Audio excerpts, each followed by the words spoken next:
Right, I think the day is passed over to Councillor Donna Mckenzie, and welcome, you'll get to be noticeable for the rest of the day. Yes. Okay. They are facilities, there will be coffee and cakes later on as well. So Diana said I should feed you sweet things, not too sweet because we got Tony here to talk about. But yeah, I'm pleased to be off the university, and I'm also pleased to be at Sydial because, you know, whilst we're talking about health issues and not health just from a physicality point, but also that from a social point. My specialization lies within the elder skills, and I think from a community, you don't necessarily always engage with that. So I think having Tony to talk about diabetes is all part of a collective conversation about us as a community, how we reflect and engage with society. So without further ado, over to Councillor Diana. Thank you, thank you, thank you. I love that one. Give me that one again. I like that. That one that I got.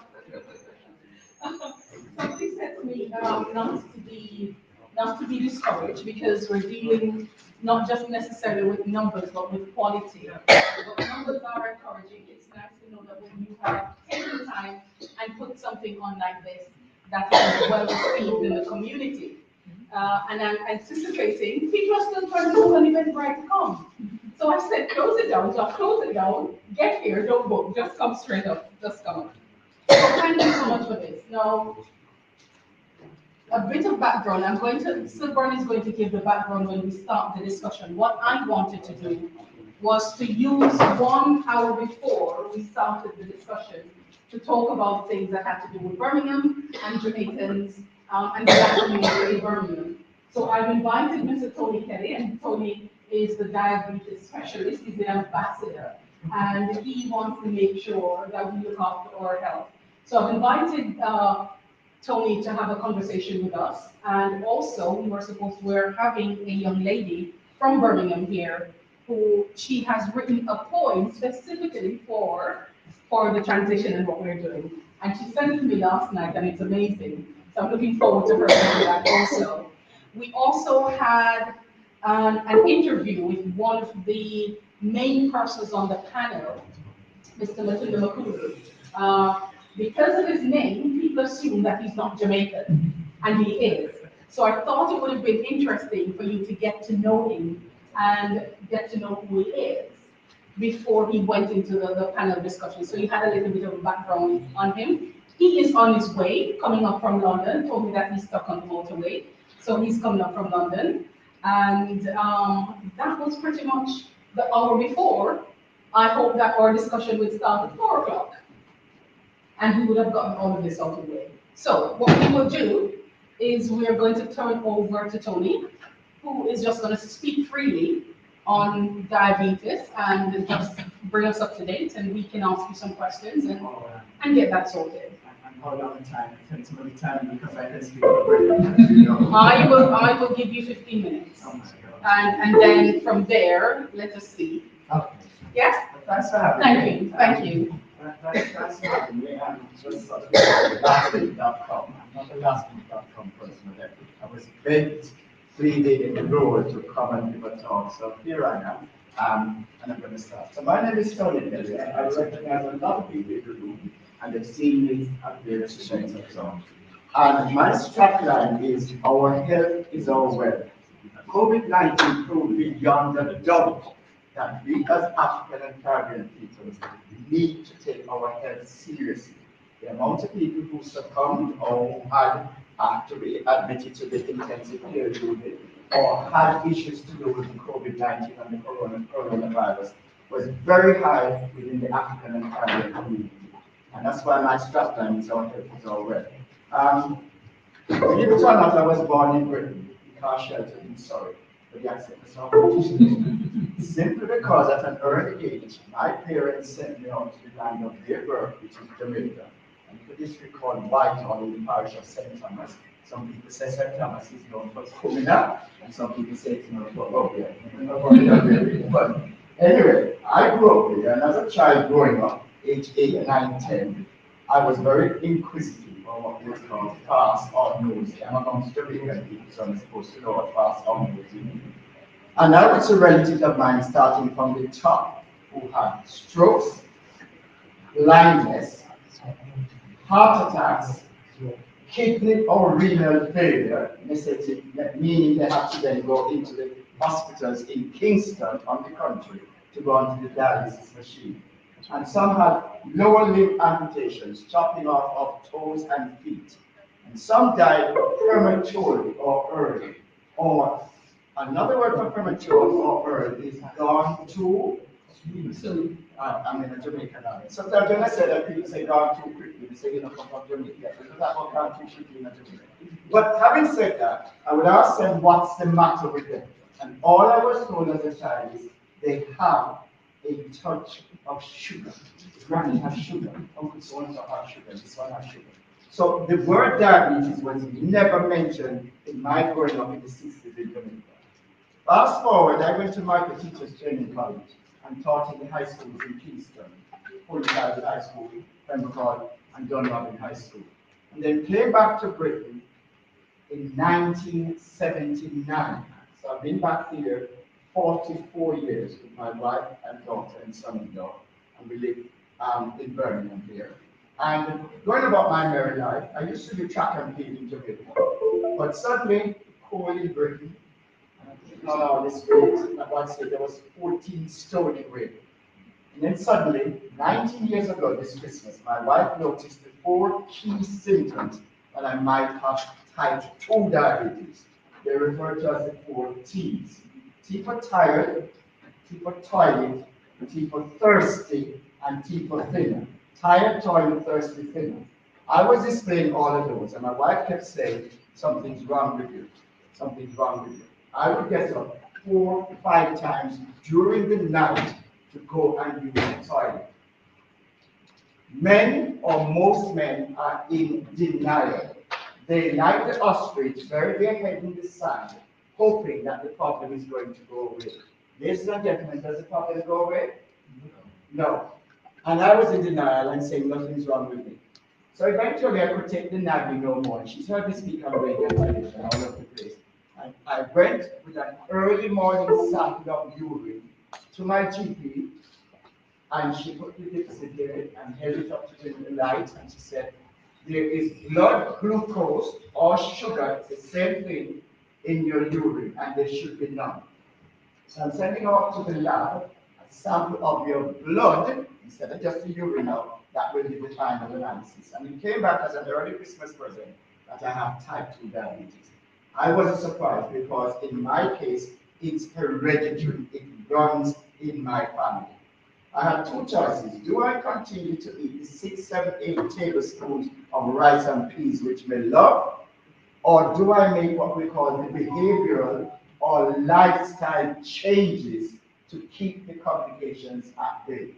I chose the latter, and I've lived with this medical condition. I know some people refer to it as a non-communicable disease, or a chronic disease, or an acute disease.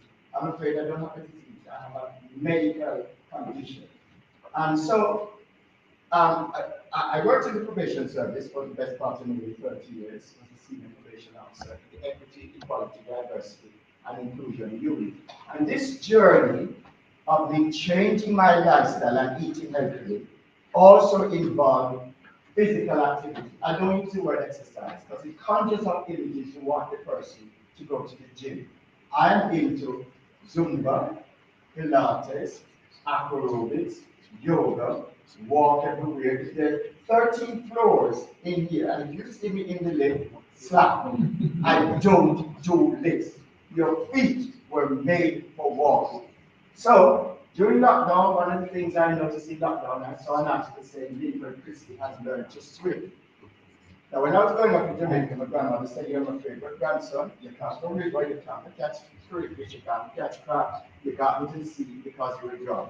I have never learned to swim. Last year, I read the article, and I thought, if Lincoln Christie can swim, If it's good enough for Linford Christie, it's good enough for Tony Kelly. So I registered at Birmingham University and started swimming lessons. And I've become so good at it now, they're moving me from the beginners group into the intermediate group. So this myth or this misconception that black people can't swim, get rid of that myth. And if you have children, grandchildren, nieces and nephews, and you yourself, you need to learn to swim. And as for the ladies who talk about chlorine, and then ahead and all that sort of nonsense, no. At the end of the day, we're talking about saving lives here. So I do swimming, and I do all the other things. And as I said, instead of having 6, 7, 8 tablespoons of rice and peas, the portion of rice, cooked rice, by the way, is supposed to fit comfortably in the palm of your hand. That's the cooked rice. Because some people think if I have diabetes, I must give up the ice cream and the donuts and the nice Jamaican cake and so on, and the syrup and the condensate. You need to remember, all carbohydrates you eat, which is starchy food, so we're talking potato, we're talking bread, we're talking yam, all those things, rice, break down into your body into glucose or sugar. So it's not just this, and I'm not saying you must give up all of these things. And straight away I had to talk. I tasted that drink there, and I thought, oh my God, I don't know who made that drink, but they need to wheel and turn and come again because that is way too sweet. And I was in Jamaica and Barbados last November. I was invited here to the diabetes event. I do go all over the world to the event. And Jamaica has a major problem. I think the people online listening from Jamaica, they have a major problem out there with diabetes. Just like Barbados does, just like when I went to Dominica as well, St. Lucia and Belize, all have a major problem. It is more than a touch of sugar. For those listening in and those who are here, if you want to have me, here's my email address and my phone number. It's free. Invite me to come and do the proper presentation with all the slides and so on.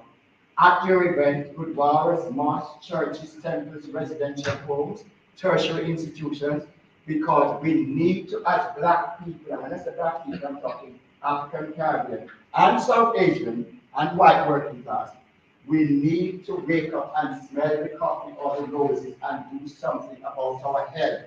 Our health is our wealth. And if we don't do something about it, we will suffer the consequences. And that's my, I'll end there and take a few questions if anybody wants to ask anything. Thank you. I didn't say before, I've lived with the condition for 18 years. I have never taken medication, no pill, no tablet, no poison. So I'm saying not everybody is going to be as fortunate as I am, but it can be done. So, and those listening online in particular, where you go to the doctor and prescription, big pharma, they just look at you and want to give you prescription. In every GP surgery now in Britain, there should be what is known as a social prescriber. Remember those words, social prescriber. Some GPs don't have them yet, but the social prescriber should be able to sit you down and go through your whole health routine and your issues and so on, what you feel unwell and so on, and why you need to get fit. And coming to you, Ricky, and based on that, from the GP's budget, I stress, not from your budget, from the GP's budget, it can either be allotment, or can be Zumba classes, or can be aerobics, or can be a gym setup, or whatever.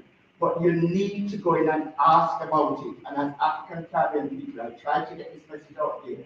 Go in and ask your GP. The more people go in and ask, and sit down and have a discussion with the social prescriber, the better, because it's about movement. In Jamaica, they call it Jamaica Move, that sort of thing. Over here, we need to get off our proverbial and do more physical activity, because the more physical activity you do, all of the food you get, the blood glucose or blood sugar, you're getting rid of that and getting rid of the calories. And that's, I'll just tell you where for those of you who don't know, the pancreas is a 6-inch gland, which is right across here, across your belly button here, 6 inches in there. It produces the hormone insulin. Without insulin, you will die. You cannot survive without insulin. So type 1, and only 8% of people have type 1, their pancreas has packed in all together. Totally, it doesn't work. So people like Halle Berry, people like Theresa May cannot produce any insulin at all. So they have to inject 3 times a day or wear an insulin pump strapped to their body to keep them alive. And some people that go to the school say, sir, can the person take off their whatever to go to have a shower and a bath? Yes, they can. But that's their survival kit. They have to put it back on in order to survive. We give thanks and praise to Sir Frederick Banting, who this November, the 14th of November, is World Diabetes Day. That was his birthday. And 102 years ago, in a lab in Canada, and I went to that lab, he noticed a meager dog outside, and with his French student, such as they injected the dog, and he started to put back weight on again. That was how insulin was discovered 102 years ago. So if you're a mastermind or whatever program, you can say, how you studied it. But it's been made much better since then. So type 2, 90% of people with diabetes have type 2, which is either it's hereditary, runs in the family, or they have too much weight around their circumference and need to lose some of that weight. But also bear in mind, somebody who is as thin or skinny, or we need to make say mager, can also develop type 2 diabetes. So if somebody comes to you and they're very skinny and you say, no, you can't have diabetes, you have to know that it's only fat, overweight, or these people can develop the condition. I'm afraid you're wrong. But it's a major issue in the Caribbean, Jamaica, Belize, Barbados, Dominica, leading to blindness. In Dominica, I was there, and they didn't have all the machinery to test the eyes. So in particular, if you notice somebody squinting and not looking properly at the TV or not reading properly, and they say because they're in their 50s or 60s, rubbish.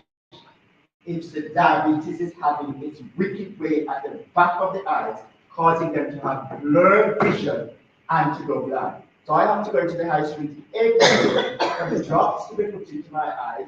They take the camera, take the lens, send them off, and it comes out. It's called diabetic retinopathy screening. It's a big word, but it's basically eye screening. And I know of a lot of black people who don't even bother to keep their appointments for the eye. And then I think, well, want to can't get it. In Jamaica, everything, you go to the doctor, it's money. In the States, it's the same. And here we are in National Health Service, Britain, not wanting to go. So I'll end there. Any questions? Thank you, sir. If you want to come and anything, slides and everything, I'm glad to come. Absolutely. Ricky, you've got a question. Yeah. I don't know you clearly speak for England, you said. I want to allow you to give a. So what's your Just a question? simple question. Obviously, it's best to drink water. But are there any other drinks that would just stay on diabetes? Right. They're talking about not conscious. Right, first of all, when I was in Jamaica, I was talking to them about aerated water. The younger people know what is aerated water. It's fizzy pop or pop. So cut down. In our household, we don't do fizzy. So we have no fizzy drinks in the household. And even the fruit juices that we see, even if it says it's 100% fruit juice, trust me, when your children are looking, or your grandchildren, or your partner, or so on, diluted, they're far too sweet.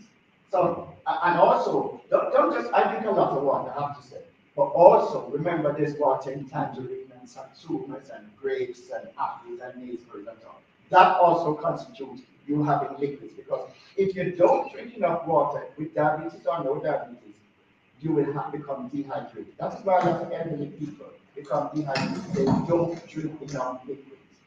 So the bottom line is dehydration, perfectly check yourself, and physical exercise. Thank you, Joe. Okay, thanks a lot. Accountability. You talk about rice. And as you know, as Jamaicans, our food is different. You know, we've got yam, we've got bananas, we've got this, that, and the other. How do those affect? Right. Three rices you should go for in your diet.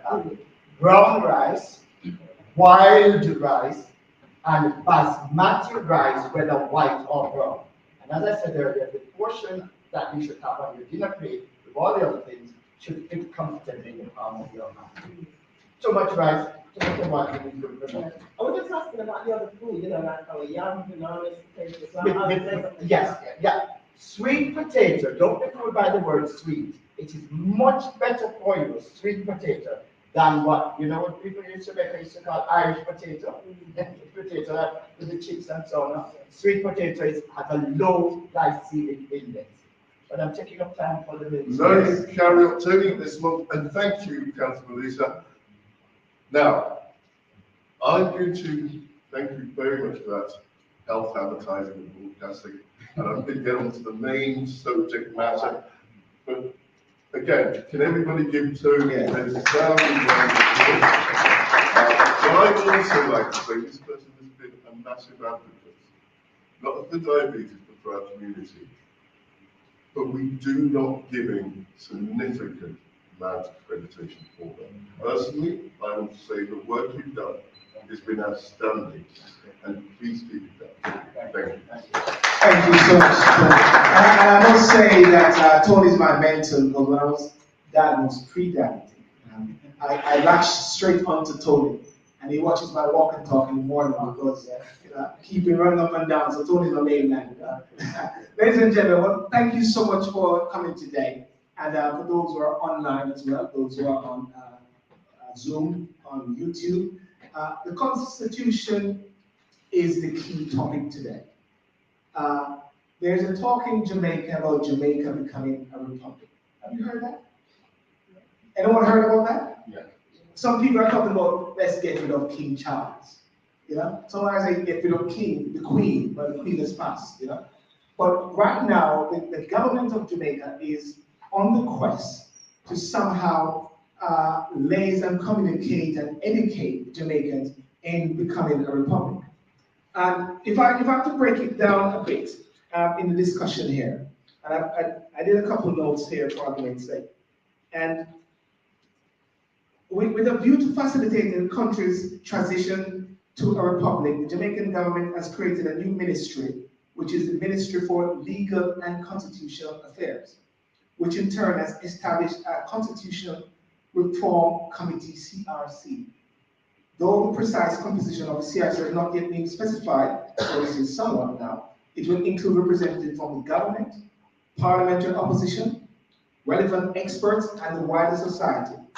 And the CRC has been tasked with conducting a thorough and comprehensive review of the 1962 Constitution, including 2011 Charter of Fundamental Rights and Freedoms, and various recommendations for reform made from previous Constitutional Reform Commission. Its goal is ultimately to implement an ambiguous reform agenda, right? Now, one of the things is that there are 14 persons on the panel, and I'm not going to go through that now for the sake of time, but today we have Mr. Kevin Brown, Dr. Kevin Brown, who is going to be talking about his perspective as the Constitution. We have Reverend Jaddoo. It is not just about lawyers only, because we've got Matondo, who is actually arriving soon. He's a constitutional expert, but every single person needs to somewhat be involved in the process. The question again is, what are we in the diaspora have to say in Jamaica? Do we have a vote? Can we say anything? Can we do anything about the referendum? There's a referendum which needs to be done, but can we in the diaspora make a difference? What is our voice? Do we have an influence? As we all know, remittance play a significant part in Jamaica, but does that say anything? At the end of the day, it is the people in Jamaica who are going to be the persons who vote as to whether we become a republic. And the question we're going to ask today as well is, what type of republic do we want? We need to say, what type of president? Is it a ceremonial? Is it an executive president? The next question we want to ask again is there going to be a lot of education? Is there an education process in Jamaica? But most importantly, it is what we want is what you have to say today. And that is what we're going to talk about today. So without further ado, we've got Matondo coming in. We're going to have Miss Rosalea from Advocacy Network, co-chair of Advocacy Network. She's going to be coming on from Jamaica. We're hoping to get Senator Donna Scott-Mottley. Yes. She's from the PNP, but she's also a member of the CRC. She's going to be coming on as well later. And then we have a vibrant discussion as to it as well. Okay? So without further ado, I'm going to do it a bit differently. Without speaking to the panelists, I'm going to ask a couple of questions like, when you hear the word republic, what does it say to you? And I'm going to, anyone who wants to answer the question, when you hear the word republic or constitution, and why did you come? You know, what does it mean to you? Anyone want to shoot first? It probably means where the people rule rather than the monarchy. Ruled by the monarchy. No, it's where the people rule rather than ruled by the monarchy. Okay. So it's an alternative to monarchy. Alternative to monarchy. Okay. Next. Independence, true independence, political and state government independence. So you're talking about true independence. So your view is that Jamaica is not independent, or there's a form of independence? Not fully, yes. So there's a form of independence, not fully independent. Okay, one more person. Yes, I know you want to say something.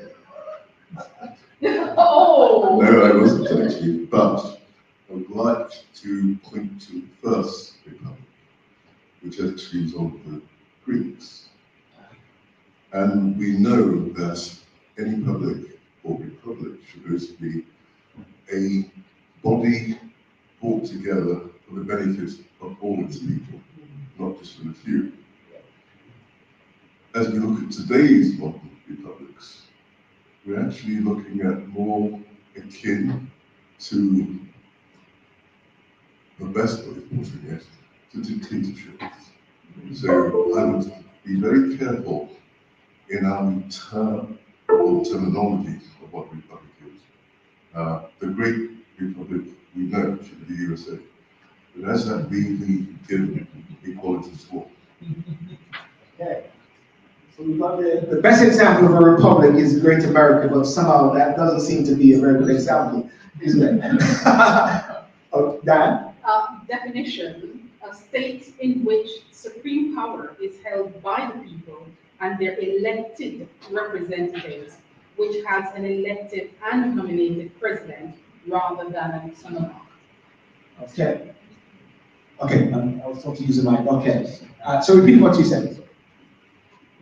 So just for definition purpose here, it says a republic is a state in which supreme, and that is important, supreme power is held by the people and their elected representatives, and which has an elected nominated president rather than a king.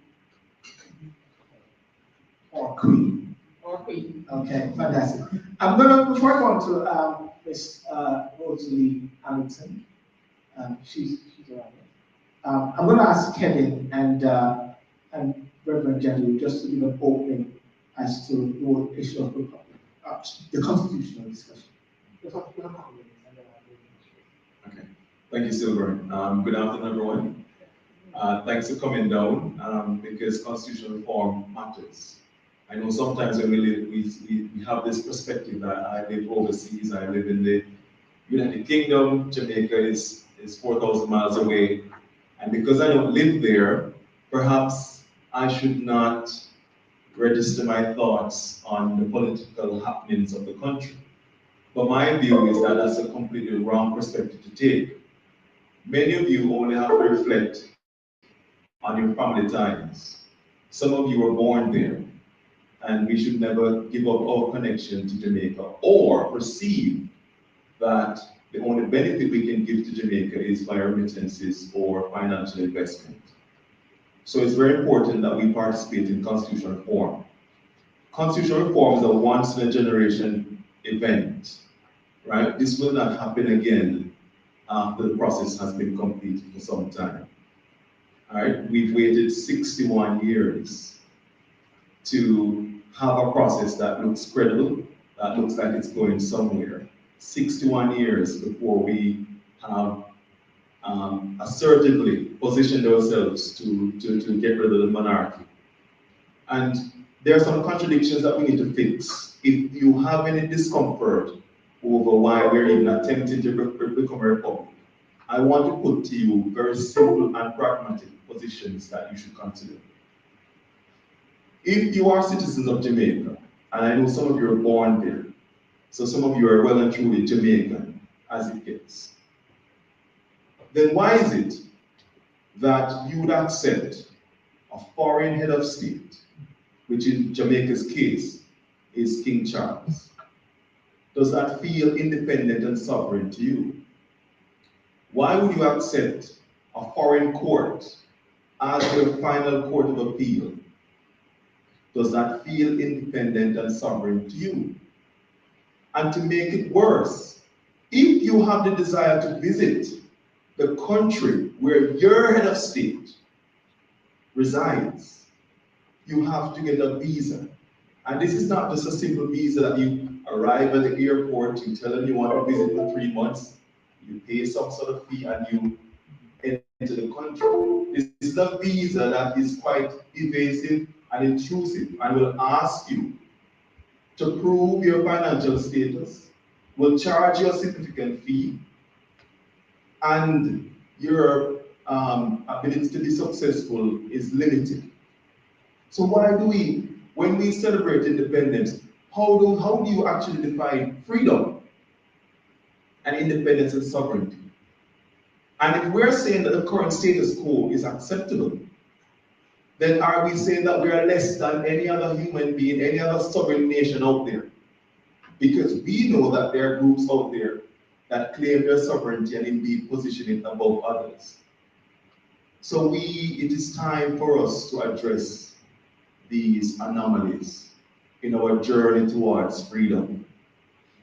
I don't believe that we should be having all this excitement over Emancipation Day, Independence Day, without accepting the reality of what true freedom and independence means. So that's the conversation we're having today. And it matters to everyone who considers themselves Jamaican, Jamaican heritage, or a friend of Jamaica. We must claim our independence. And this process is one where the voice of diaspora must be heard. Because some of you, even if you're born here, you might be told, oh, grandma has land in Jamaica, that perhaps you might be inheriting or have inherited. But yet you're the same one who might be saying, but foreigners are taking over Jamaica.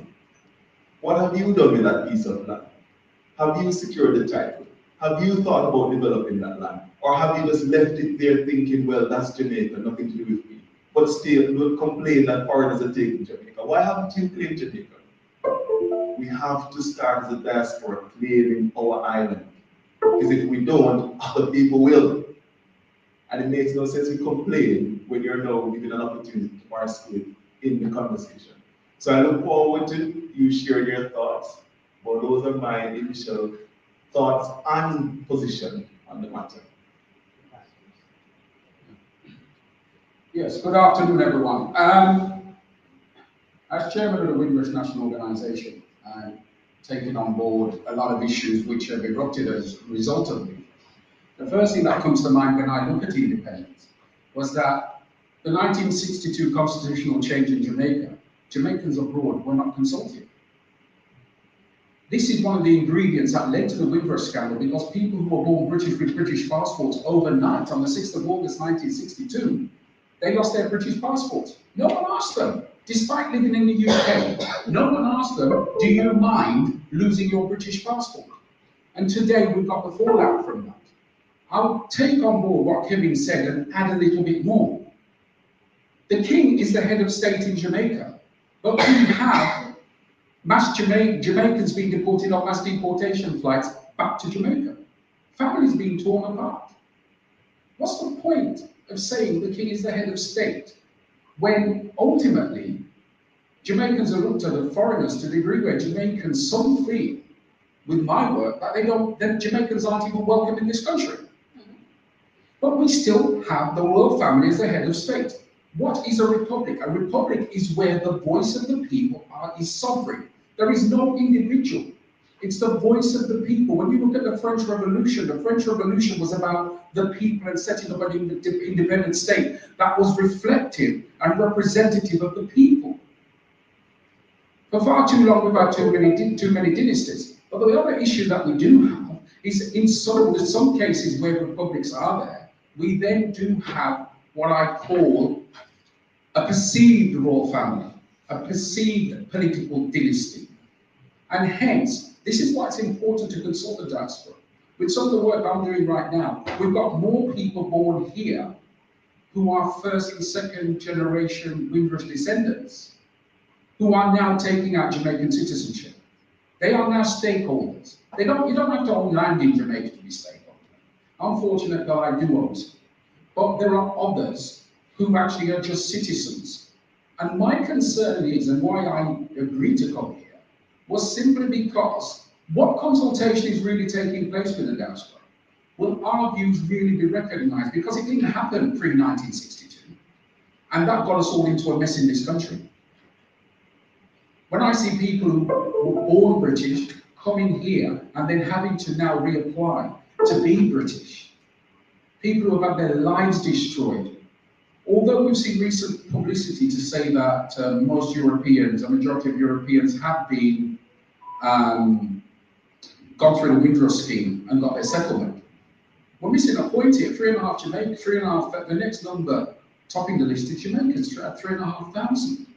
That's 3,500 too many people, and that's the important point here.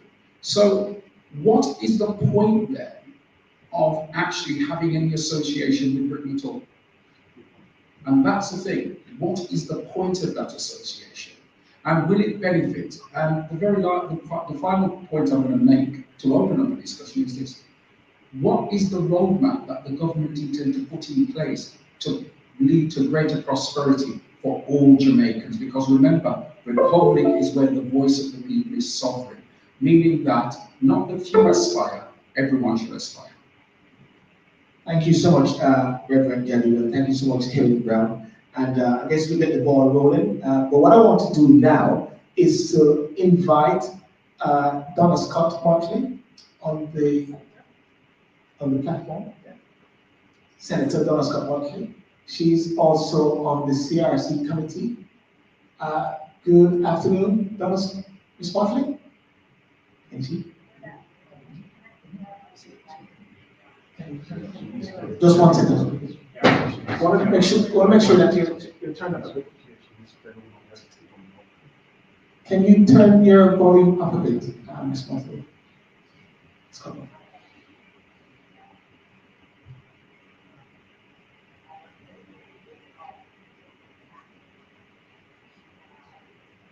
1 second.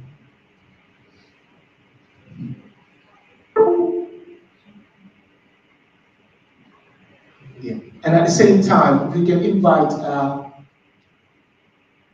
Ms. Rosalea Hamilton from Advocacy Network, Culture Advocacy Network from Jamaica. Let's hear, let's see what it is. Can you speak, Ms. Hamilton, Professor?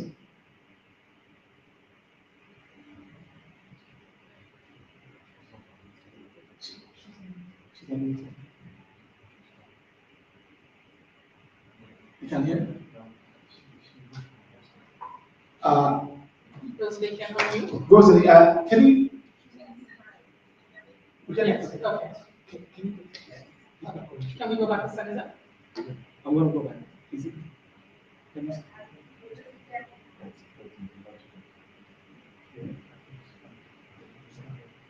Just 1 second. We're trying to make sure that it is connected properly. Just 1 second. We want to make sure that we're not struggling to hear you. Do you want to sing a song in the meantime? Sing a song. I believe it's raining too much outside.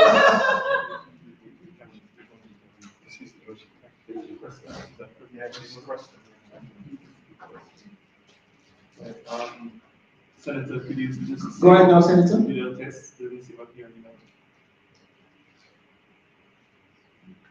Senator, if you could just say a brief sentence and just test your audio. We'll test your audio, Ms. Mottley. Or Rosalie, if you can hear you, speak for us. Nobody. They're both quiet. They can't hear me. Ms. Rosalie, can you speak?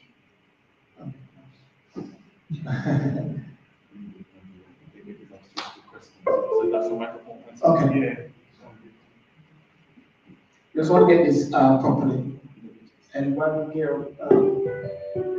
sing a song for us. Okay. Okay, Miss Mottley, you speak. Say something, Miss Mottley. I'm not hearing you Oh, clearly.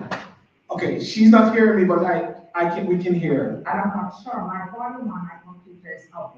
Okay. Okay. Can we say yes?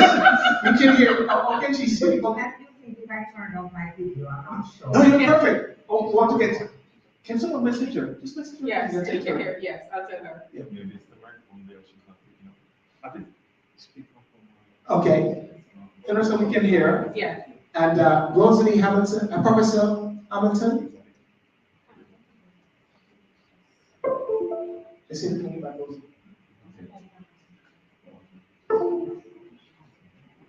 Okay. Oh, she knows we can hear her now. Okay. She's gone. Okay. Okay, we're just trying to get back Professor. Okay, hi, Senator Donna Scott-Mottley, you're there. Can you hear us? I'm not hearing you clearly. Okay, she's not hearing. Okay. Perhaps you could see if the issue can be resolved and we could start with Professor Hamilton. So it's not. I'm telling you. Tell her. I was hearing you perfectly before I came on. I had the benefit of the discussion. But I don't know what is going on. Tell her 1 second, we're getting into it again. Senator, can you hear me now? We should do it. Can you hear me? But now we can't get around to Send her a message through the chat. Actually, hear you much better. No, we're talking to them. She's hearing better now. We're talking to them via WhatsApp. Yeah. Okay. So, Senator Donna Scott-Mottley, can you hear us?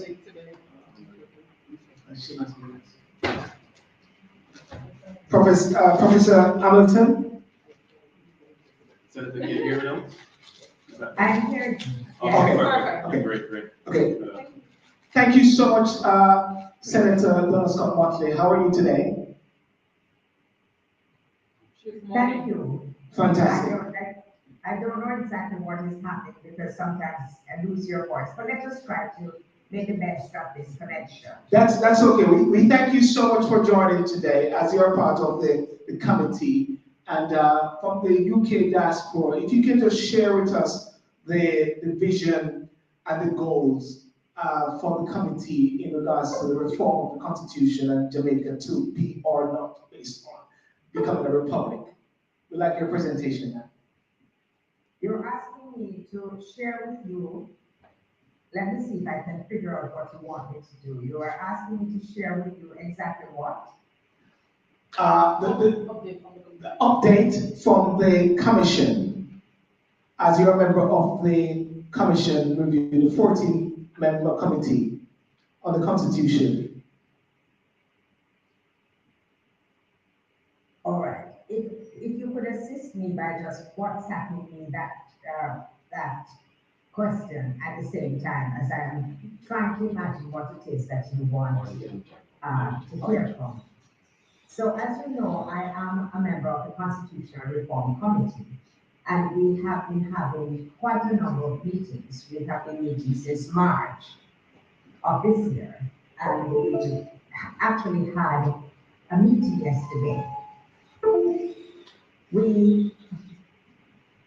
I need to go back a little bit, since I've never been your guest before, to say that when we embarked on this discussion, this process of constitutional reform, as it were, the committee, I think, made some assumptions.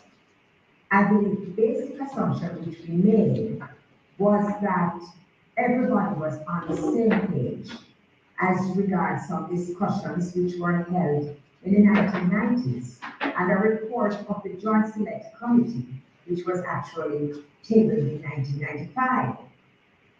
It turned out that we had made some fundamental errors in our approach, and that in fact, once we started the consultations with people were saying, but why would you think that I would approve of a ceremonial president? Why would you think so that I even want to leave the monarchy? These are discussions which we need to have So we had to look again at what we were doing. And of course, persons who would have been born in 1993 or 1995 would have been well advanced in age. We would not consider them to be very young people anymore. And so there had been no recent discussion about constitutional reform. The last discussion had been about the Charter of Rights. So the committee has tried to restructure and approach the whole discourse differently. And so what we have done is that we have embarked on a number of what we call town hall meetings, as well as consultations with different groups. That has been quite useful. And a number of suggestions have been made. I think the most powerful one being that people would like to vote for their president. So they don't want, those who are participating are saying, we don't want another governor general who is redefined and called a president in this new republic. We want to see a president who is far more active as part of the executive, and we want to choose that president. So this has, of course, had us thinking as to exactly how we could achieve that. Because you know that in our parliamentary democracy, that is an unusual approach to be taken. So I would say that this discussion has been wide-ranging. We have, yesterday what we did was that we got a compilation of all the recommendations which we had got from the various presenters and from our town hall meetings. We are putting that together, and we are going to be making a submission to the cabinet about where we are now, so that we can further define where it is we need to go. So I think that would be a recent update. Thank you. How long I can expand on it. Thank you. I just want to have a question for you, Senator, from Dr. Kevin Brown. Hi, Senator. I had a quick question regarding something you said around the desire of the people to elect their president versus the position that the government and opposition have taken. Because my understanding is that both the government, which is the JLP-led government, and the opposition, the PNP, have suggested that they would want to go towards a ceremonial president. Is that still the case? And again, I'm going to ask for some assistance by having somebody post that question to me in WhatsApp. Senator, can you hear me? Oh, yes. Okay. I can hear you. Let me ask you the question. So, Senator, this is Kevin Brown. My question was related to your introductory remarks. You suggested that from consultation, people are wanting to elect their president. But my understanding is that both the government, which is led by the JLP, and the opposition, which is the PNP, have agreed or have positioned themselves around a ceremonial president. So I wanted to understand, is it still the case that both the government and the opposition would prefer a ceremonial president? Well, I have to qualify that response, because when I hear people explain what they mean by a ceremonial president, I think they see the Governor General as merely going to open Parliament and sometimes just attending events where it's almost just having a presence. They don't think that the Governor General actually does anything beyond mere ceremonial things. And as our democracy has evolved, our Governor General has a far more active role than that. So, for example, in the recent debates which have been taking place around DPP and the Auditor General, you will see that the Auditor General under Section 121 of the Constitution is actually appointed by the Governor General, and there is no need for consultation between the leader of opposition and the Prime Minister.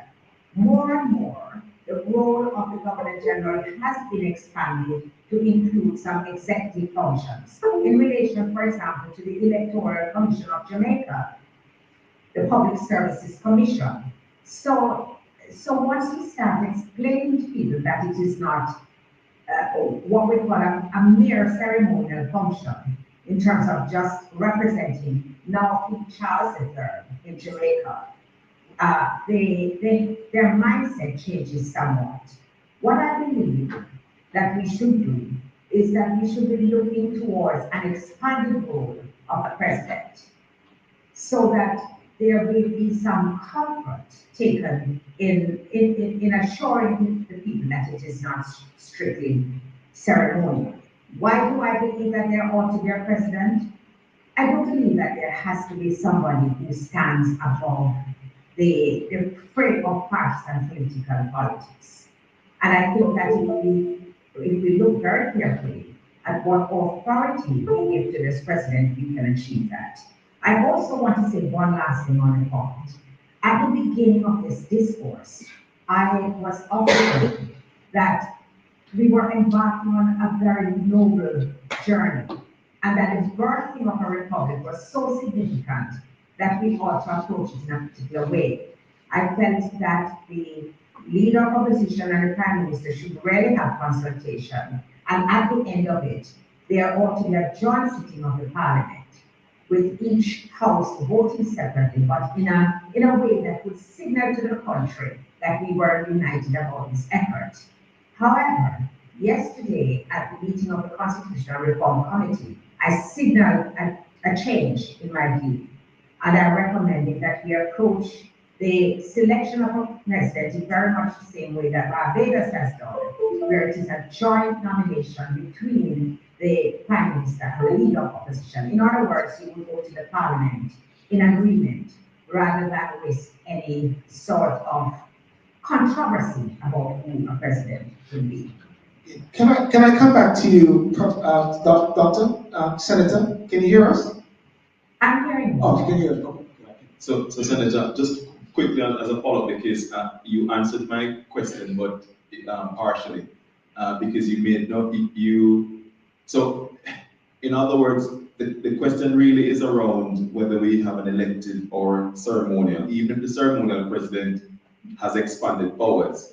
From your response, it sounds like you're still suggesting that the position of the opposition is a ceremonial president, and it's just a mechanism that you're debating. But the mechanism that you have positioned today does not involve the people of Jamaica. So is it that, so you're saying you don't want an elected president? It's a very black and white question, isn't it? No, because it is that the committee only makes recommendations. And to be very frank, where it is that people have said that they want to elect a president, when you drill down, they do not have a process in mind. Indeed, when I ask those questions, what I find is that the people really want more accountability in governance and to have a greater input in governance. So it's not that they want the executive type of presidency that they see in the United States and which they relate to.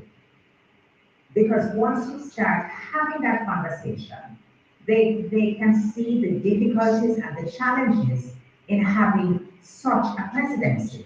We do have a tradition of a parliamentary democracy, and it is my view that if we are going to get the reform going, we need to find some kind of balance between the people's desire, which I support, for greater involvement and definitely greater accountability without disrupting the entire structure of our democracy as we have had it practiced over the many, many decades.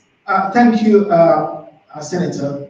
Even though some person will say there need to be a disruption at the same time. Let me bring Donna Mckenzie. Hi, Senator. Thank you so much. I'm sorry. Thank you so much for joining us. I hear more clearly when you're over. I'm coming closer to you. I'm so close to you. Can you hear me? Can you hear me, Senator? I'm hearing you. Awesome. So thank you so much for joining us today. I hear it's kind of strange for me that as a Jamaican, that in Jamaica, it seems as if the opposition party is almost so close in their thinking to the Jamaican government on this issue. Because when I speak with Jamaicans on the ground in Jamaica, they seem to be very clear that what they are looking for is they want the responsibility of electing their own president and not a ceremonial president. And so I'm wondering if the CRC is not somewhat not in touch with the will of the people. I would not, so far, one of the questions that I've asked is exactly how do we determine what the majority wants? And for that reason, we have been doing some surveys. Our youth representative on the CRC, Sujay Boswell, indeed launched an online poll amongst young people to put to them the different alternatives. Do you want to lead the monarchy? Do you want to have what kind of presidency and so on? Because although the narrative is that people really want to elect a president, we need to also know that that is a majority view. And I can tell you that when you, as I said, the groups that have engaged, the persons have engaged, when you drill down, they don't want the kind of an executive presidency that they see on display in the United States. They have no idea really how it is that they would vote for a president. And you look to other territories for guidance. So for example, in Ghana, what they do is that they have a slate, and both political parties will place on that slate who would be a president if they win. That's an option which we have. But these determinations are going to take some significant amount of time, as we have to be convinced of what the people really want. And that is what we have embarked upon, a process that will inform us as to what the people really want. Thank you, Senator. And there's more to come, and I'm glad that you're going to stay awake. I'd like to also invite the voice of Miss Professor Rosalea Hamilton. She's from the Advocacy Network, if she's there. If you can bring her in. And I also want to welcome Mr. Matondo, who just arrived, and he's going to share shortly. But Ms. Rosalea Hamilton, good afternoon. Professor, how are you? Co-chair of Advocacy Network. Can you hear me clearly? I'm not hearing you clearly, but can you hear me? Yes. Okay, well, I went closer to it. How are you? Thank you for coming. Thank you for coming today. I'm not sure if you have heard the presentation from Senator Donna Scott-Mottley, and we'd like to hear your presentation to the diaspora here as to the work of Advocacy Network and your representation to the committee as well. Thank you. Oh, okay, thank you so much for having me. The Advocates Network made a presentation to the Constitutional Reform Committee on July 14th. And, we anchored our conversation in this long historical journey of our ancestors since 1494. We go back there because we're talking about the history of a resilient people who has, despite the odds, have fought against the kinds of systemic repressive arrangements that thwarted the desire to pursue freedom, self-determination, and recognition of our humanity. Those issues are still relevant today. And so in framing the issues, we have looked at what are the systemic changes that are required to move Jamaica forward. The issues go beyond simply the role of the head of state. It is about power. It is about sovereignty. It is about the voice of the Jamaican people. And so our focus is on a conversation that goes beyond moving a head of state and redefining a head of state to the structure of government that can deliver these social and economic objectives that has been on the table for hundreds of years. And so in that context, we think that there are some necessary changes that are important. Grounding the sovereignty of the Jamaican people in the Constitution, we see as important. And that can be done through a preamble that talks about the importance, assert our sovereignty, but also to contextualize it in our history and our culture, our dreams and aspirations as a people. We talked about a supremacy clause that makes it very clear that the Constitution is the supreme law. And as such, when you ground this idea that the power of the people is supreme, and we define sovereignty of the people in terms of the power and authority of government in deriving from the people, we think that's an important starting point for this conversation. Recently, we've seen this fast-track legislation changes to the Constitution done in a day. And we see that as an act of government.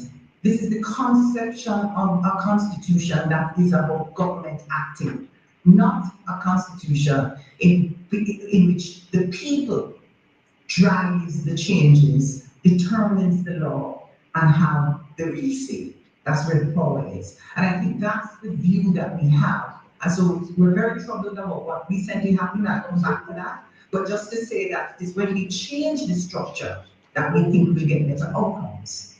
An important part of that structure is the extent to which we have perpetuated since our independence the dominance of the executive over the legislature.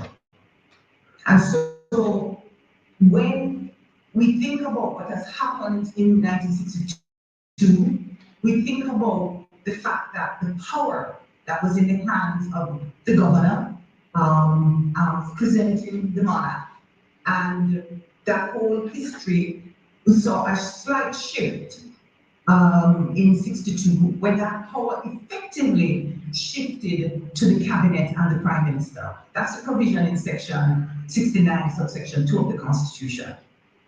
And it is that dominance that is an issue. It is that dominance that was on display recently when the executive made a decision that they want to change the sections 96 and 121 of the Constitution to provide a framework in which you could extend the age of these two offices, DPP and the Auditor General. Now, it is that unfettered power that is at issue. And so we think that we have to look again at the structure of Parliament. We have to ensure there's adequate oversight mechanisms in place to check and scrutinize the work of the executive. And so we think that these oversight committees need to be very explicit, not in the Constitution, as well as in the House rules. And so when we have this oversight of executive decisions on a regular basis in the way we run the country, we expect to see different outcomes. Importantly, we think it's absolutely necessary to strengthen the voice of the people through mechanisms like petitioning. The right to petition we see as pivotal, because it is that right that will strengthen the voice of the Jamaican people to go to Parliament and say to our parliamentarians, this is what we want. This is what we don't like. This is what we think is in the best interest of our country. And it is that kind of intervention and direct say in our business, the people's business, that we think can get us some different kinds of outcomes. We've also included mechanisms like participatory budgeting, because we think that our own tax dollars, we should have our pockets. It's our money, and we should have a say in how our money is spent. So we've argued for provisions in the Constitution. In fact, in some countries, in about 5 countries in the world, we see such provisions in the Constitution. It can be ordinary legislation, but we think those kinds of mechanisms are important in strengthening the voice of the people. So when we look at those mechanisms, conversation about executive versus non-executive president must be seen in a larger context, so that the president becomes part of this restructuring of governance that provides the important check and oversight and direct mechanisms that can give us different outcomes. In other words, it's not simply about what the head of state does. And I think the fear that some people have is that if we focus only on the powers of the head of state and we elect a head of state, we may end up in the arrangement countries have where they, without intention, create a dictatorship. And when we put this in the context of a Jamaican authoritarian culture, many of us are concerned about that as an unintended outcome.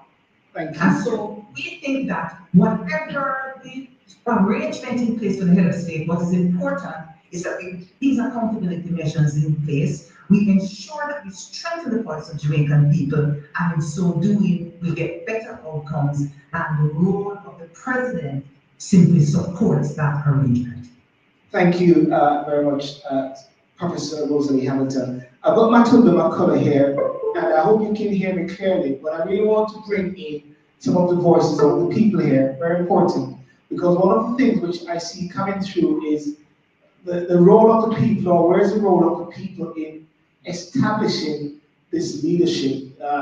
And I'm going to talk to Matondo a bit about distinguishing for the persons here as well. We didn't break it down between an executive president and a ceremonial president, because Barbados have a ceremonial president.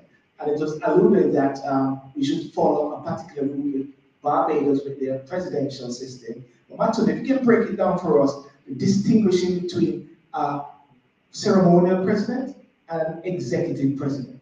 Thank you. Hi, good afternoon, everyone, and my apologies for my late arrival. I don't think that would be able to get it. Stand by that.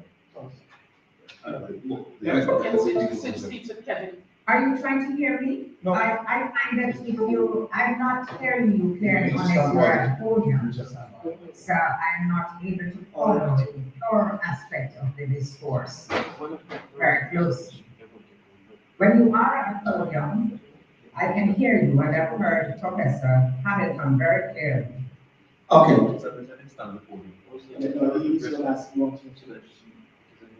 Okay. Senator Donna Scott, can you hear us? Can you hear me? I'm hearing you now. Fantastic. I'm standing near to the laptop. Okay. Okay, we're going to have Mr. Matondo McCullough. What he's going to do is just break down and distinguish the difference between the ceremonial president and the executive president. Good afternoon, everyone. Again, good afternoon to Senator Mottley and Professor Hamilton and those who joined us via the internet. Quite briefly, presently in Jamaica, we have a Governor General who is the head of the executive power in the Constitution is vested in the Governor General.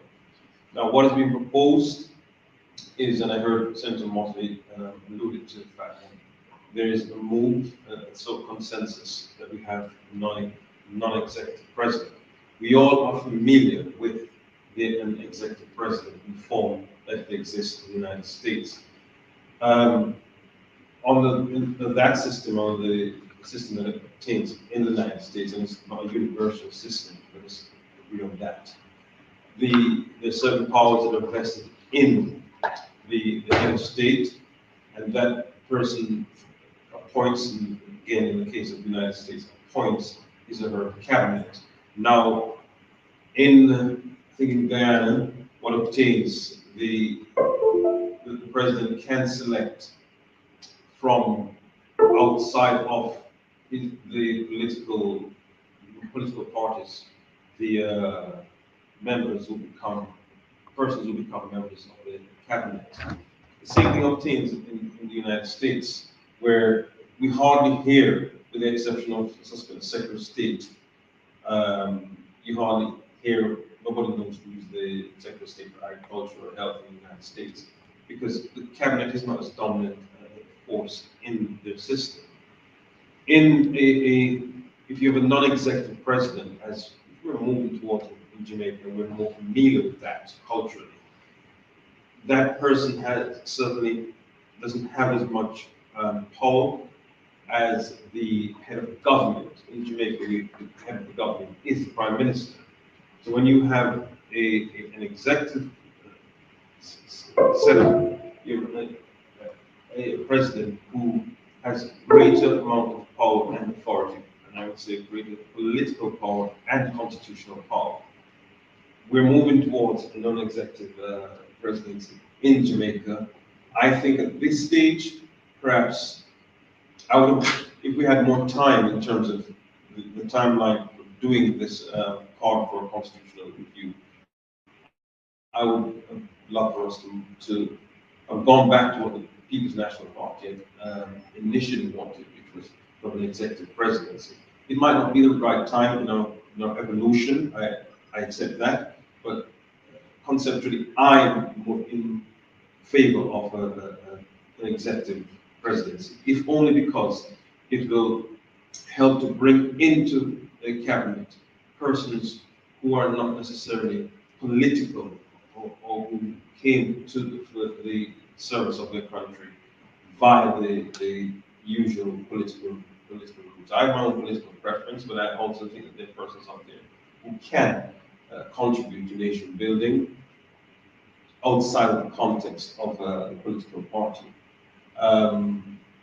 That's my view on the subject. There are those of us who think that a non-executive system will serve us well, because effectively our government generally is non-executive. In Barbados, they've retained that system. That's matter for them. And again, I think a lot of it has to do with what people are accustomed to and familiar with. I mean, radical political or constitutional change takes not just desire, but the will to do it, and also the facility to have it done. And I don't think at this stage where we are at that place where we can have an executive president. Because one of the issues that we like to contend with is how do you select that person? I mean, we have worked out how we will select the non-executive president as yet.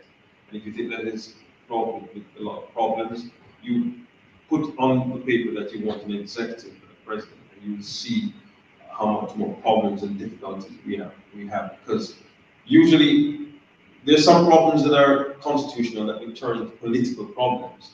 One of them that's staring us in the face right now is whether or not we're gonna continue having appeals to the Privy Council. That's a straightforward legal question that has been politicized. I think most people know the answer to it, but some persons have chosen to politicize it. So at this stage, I don't think we are at that level of political maturity where we can take on an executive president. So, Matondo, so you're saying we're not at a stage to take on an executive president? Yeah, I mean, okay, so fine. But if you look at the example of Ireland, they have a ceremonial president that's elected by the people. Yeah. So we could still have a ceremonial president, and in the Irish case, the president is seen as the guardian of the Constitution, and along with other powers. But the key difference there is that he or she is elected by the people. What's your position on that then? Because you missed the introduction, but Senator Mckenzie was alluding to the fact that a lot of Jamaicans, however they've shaped their view, seem to want to elect a president. So could we have both an elected ceremonial president? You can have anything you want to have, obviously you can have it, but I'm asking whether or not we're at that stage politically, maturity, to have that. I mean, I haven't seen the research on this issue. Ireland certainly has had far more experience than we've had with this great experiment called democracy. I am 1921, 1962, it's a generation. Yeah, but they had a president from 1921. Yes. When they had the split. They didn't have the king being head or the queen being head of state in Yes. 1921. So the point is this, at the end of the day, all that's been said here is maybe in transition, you can have a president by agreement, by default, but then there has to be a timeline to move towards having an elected ceremonial president who's there, appointed by the people to safeguard the constitution. But you see, if I'm going to have an elected ceremonial president, what's the point of that? Well, they are there. They're the people's choice to safeguard the constitution. Come on, the constitution has to be safeguarded. You can't have the prime minister being responsible for safeguarding the constitution. And I don't think our system, prime minister, is the guardian of our constitution is our court. Well, it's the privy, no, that's wrong. It's the Privy Council. No, but that's the point I'm talking about, the judicial system. Right, the judicial system's there, but the Privy Council has overarching responsibility. And if there are constitutional issues, that goes to the Privy Council. So the point is this, if you replace that, the whole system has to be reformed. But clearly the whole point of being a republic is that the voice of the people is sovereign, and not the political parties. Yeah, let's go back to the original question, the original point I made. I don't think we're at the stage presently where we should elect a president. And I say that simply because our system of selecting or electing is deeply political. I was raised in Jamaica. I have my own political preference, but I'm saying to you, when you put an issue such as this, who's going to protect the Constitution? Let it be the president, and then that president is going to come via a political system. It's going to be fraught with Not necessarily. You can have not necessarily. We just try to. We just try to. Let people who are based in Jamaica. Hold a second. I shall. All I'm saying is, we're not at the stage politically. Senator Mckenzie is in the field. I'm not in the field. She says there are persons who want that. And if they're saying, if the people are saying that is what they want, I think it ought to be given. From where I'm sitting in the distance from London, I'm not feeling that we're at that stage politically. I might be wrong, and I hope I'm wrong. That's a valid point. And I'm just using a different mic here. Can you hear me, persons on Zoom? Professor Rosalea? Yes, I'm hearing you. And can you hear me as well, Senator Donna Scott-Mottley? I'm hearing you, but regrettably they not have the benefit of that. I can share with you. Once you overweight from the computer, then it becomes garbage. Yes. I'm hearing you now. I tell you what has been discussed, and which has been a point of contention here, is that Jamaica is not at that point politically to move towards a possible executive president. And that's one of the discussion which is happening here. But I do want to take on a member of the audience here. Yeah, I want to take a member of the audience here. If you can put the mic. The young lady there next to King Charles, our representative. Is that you, Janet? Who has the question? I don't know if it's a generational thing, but I have agreed with this young man. I am one of the freshest from Jamaica, if you want to call me that, last 20 years. But due to the political evil that is currently in the country, I agree with it. But my question is, removing the head of state, how does one see this making the country better than it is in its current state? And what would be the disadvantage of removing the head of state? That is what I would want to know. We're moving him. I know all these constitutional, my question is, how is it going to help? I'd like to know. And Okay, someone you want to respond first, Professor? Interpret the question for her so she can Hear, hear. I didn't hear. Yes, just interpret the question. Sorry? I didn't hear the question. Okay, what she was saying is, what is the benefit or the pros and cons, am I correct? Yes. Of us moving to being a republic at this time? And how does it make Jamaica better than it is now, since we're having such a big debate? How does it make it better? And how does it make Jamaica better at this time now with issues going on over there? And I'm going to put that first to Senator Donna Scott-Mottley first. You know, there are some benefits which you would look at and say that they are intangible. But when you think about the fact that Jamaica's king is King Charles III, and Jamaica is ruled by a monarchy which depends on one inheriting the title, it seems to me as that must be repulsive to the people of Jamaica. When you look at our history and the way that we were treated by our colonizers, the way in which women were raped, the way in which men were dehumanized, the way in which families were not encouraged, the way in which we were simply treated not just as chattel, but as people who were dispensable. So the whole philosophy was work them to death, get rid of them, and replace them. I am one who cannot understand this fascination with the monarchy. I believe that Jamaicans are outstanding. They have excelled throughout the world. We heard this morning of someone being appointed to a significant post in a Biden administration. We just saw our reggae girls on display. Every single day, we have some kind of symbols as to how great this nation is. But we still have a feeling that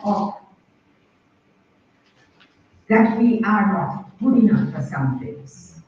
And one of the things that we don't feel that we are good enough for is to have complete control over our leadership, our governance structures, and so on. So I ask, when people ask me what difference will it make, I will say to them, do you remember when Bolt won in the Olympics? And the girls, when they won, there was something inside of you that responded to seeing that flag go up and hearing the national anthem. So becoming a republic for me is an indication that we have finally defined who we are, that we have acknowledged our self-worth, and that we are in a position where we are finally becoming emancipated enough to move forward, led by our own people and making our own decisions. That feeling inside, that feeling of patriotism, that feeling of pride is something that we cannot pay for and which we should not try to translate to a monetary value or some increase in production, but that we must use it as inspirational so that we can chart our course and move forward fully into who we are. And that is why, for example, I think that it is critical that we also lead the Privy Council. Justice Saunders has said, and I appreciate it, that you can, a little child can aspire to becoming Prime Minister one day, but can have no aspiration to be the president of the highest court in this land. And so there's a lot of things that we have to do. It's crossing the Rubicon in so many ways. So when the benefits or the pros and cons, I believe that we must break this chain and we must have full decolonization at this time. I think we're already so late. We've been talking about this from the 1970s. Thank you so much. I'm going to bring in Dr. Kevin Brown, but before I go to Dr. Kevin Brown, I still want this question to be answered by Professor Rosalea Hamilton, and the lady doubled down again by asking the question, how does this make me feel safe going to Jamaica by us being moving towards the Republic? She doubled down by specifying on that. So, Donna Scott, you can touch that, and then Professor Rosalea. Yes, but now how does he feel safe now with King Charles III being the head of state for Jamaica? How does he feel safe now under the monarchy? Is another question that she should pose. In answering that question, I am a proud Jamaican. I'm a proud Jamaican. That does not change how I feel. I still raise my flag, and I'm the first one out there running and jumping. So the head being the state does not change how I feel, does not change my passion. I'm a passionate Jamaican, but I want to know that I can go home and all those people that's there. That's what I want to be corrected. How is this going to correct that? Yes, but here's the thing. One person at a time speak. That's what I was saying. Sorry. So let the professor finish then. Yeah. Professor Rosalea Hamilton, if you can come in at this point. All right, I didn't hear what was just said, didn't hear that. But I was. We're back to the first one. Yeah, okay, so I think the concern for many Jamaicans is the quality of life and the issues having to do with safety, having to do with the standard of living, having to do with having a real say in shaping your future, the future of your children, your family. I think it kind of boils down to that for many Jamaicans. And the question, as I understand it, is posed by many Jamaicans is, what real difference will it make to our lives? And I think for that reason, it's important for us to think about what the problem we now have with respect to governance, and how does that problem governance arrangement we have translate to these real concerns, day-to-day bread and butter issues that the average Jamaicans face. I think those are some key questions, and I'll try to answer quickly. I think certainly when it comes to the governance arrangement, Jamaicans understand by living here every day that power resides in the hands of the Prime Minister. Nothing gets done unless the Prime Minister or a minister choose and get stuff done. And so we are running the country with a few people making all of the major decisions. I think we all believe, and I know many in the diaspora, you've proven it by your experience abroad, feel that we all have a lot to contribute to the future of this country. So we need mechanisms in which our voices can be heard, so that we can complement and support the voices of our leaders and not be dominated by their voices. And it is in that sense, we should keep our eye and our focus on this problem that we have. And it is when we change that I think we can unleash the real potential of the Jamaican people. And that potential is about our creativity, our capacity to produce goods and services that ultimately can give us a chance to compete in a very highly competitive marketplace, which unless we can earn our way, we can't afford the standard of living that we need and we want. And so for me, those mechanisms are key. Mechanisms to have our voices heard in a way that can shape and enhance the decisions that are being made, and not thwart and stifle the potential of our people. We keep hearing the cries of the entertainment industry, creative people, young people who are trying to grapple with AI and so on. They feel stifled. So we need a different system that can give them a voice. And I think when we do that, we will see the real potential of the Jamaican people. And for that reason, we call on things like the participatory budgeting, the petitioning arrangement, etc. Those are the kinds of mechanisms.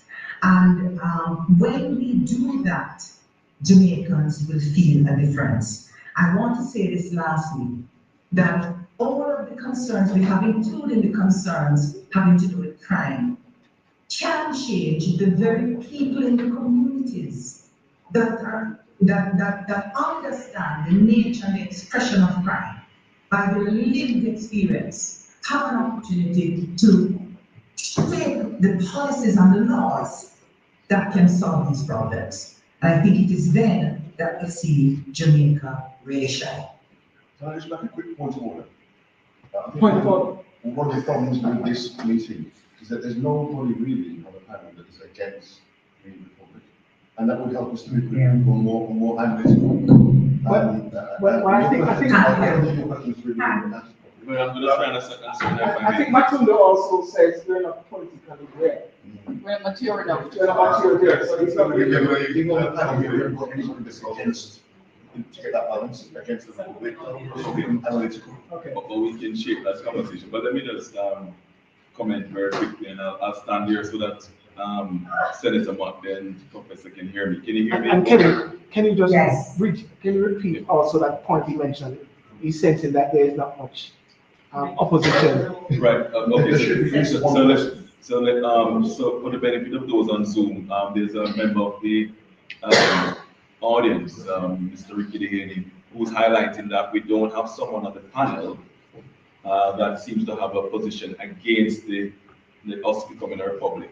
So he's just highlighting that as a comment. There's no balance. Well, okay, perceived balance. But I want to just go back to the point earlier around what are the pros and cons of becoming a republic, because I know most Jamaicans will have that sort of opinion that, well, okay, it's all well and good to get rid of the king, but what are we going to see in terms of tangible outcomes, right? Are we going to have a safer nation, a more prosperous economy, and all of that?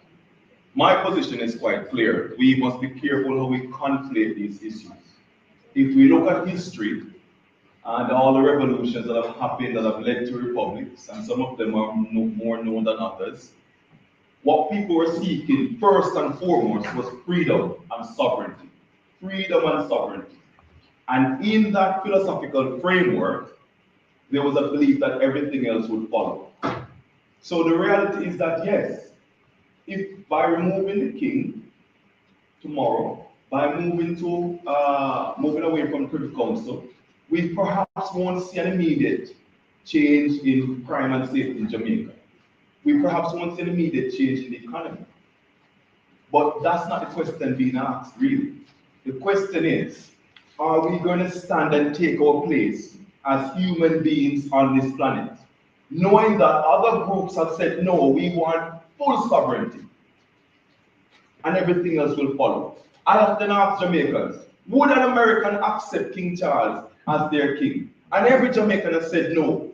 So my question to you is, if you are no less than an American, why are you saying that it's okay to have a foreigner as your king? There are certain things, such as freedom, that are intangible. You cannot put a price on it.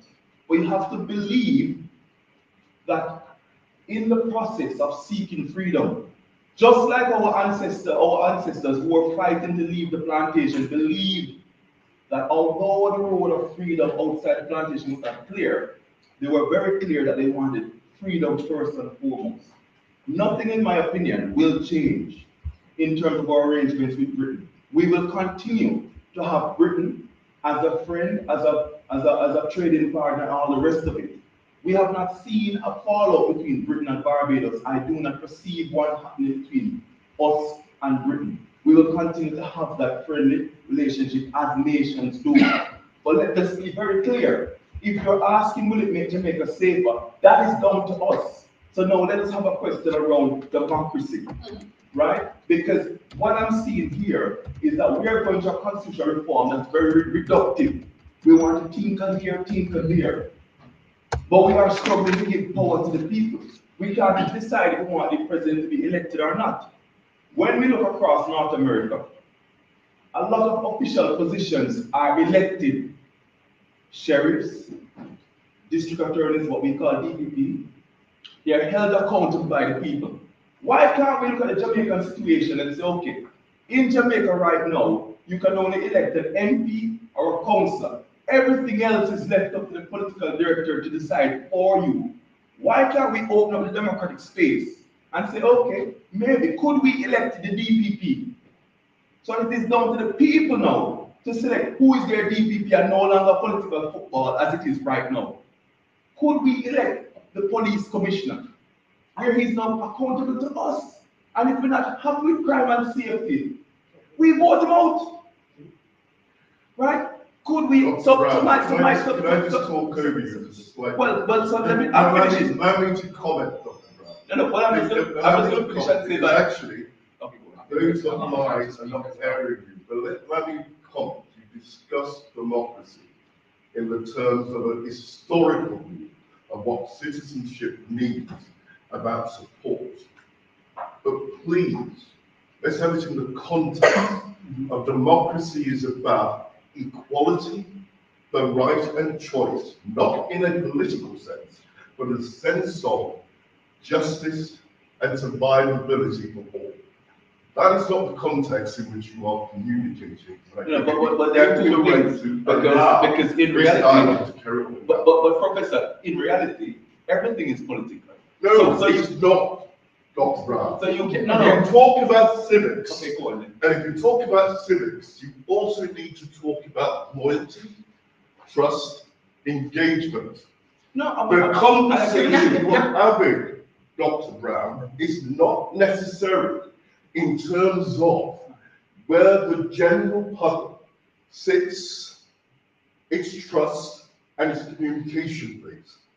As your colleague from the Constitutional Court, are we yet at a point of maturity that allows each conversation piece, each individual to have their say in a respectful and articulated manner? I say to you, quite openly, if you are not prepared to put your life down, or your neighbour, then you cannot also talk about the commitment and sacrifice of those around. And we need to have a respectful conversation about the future.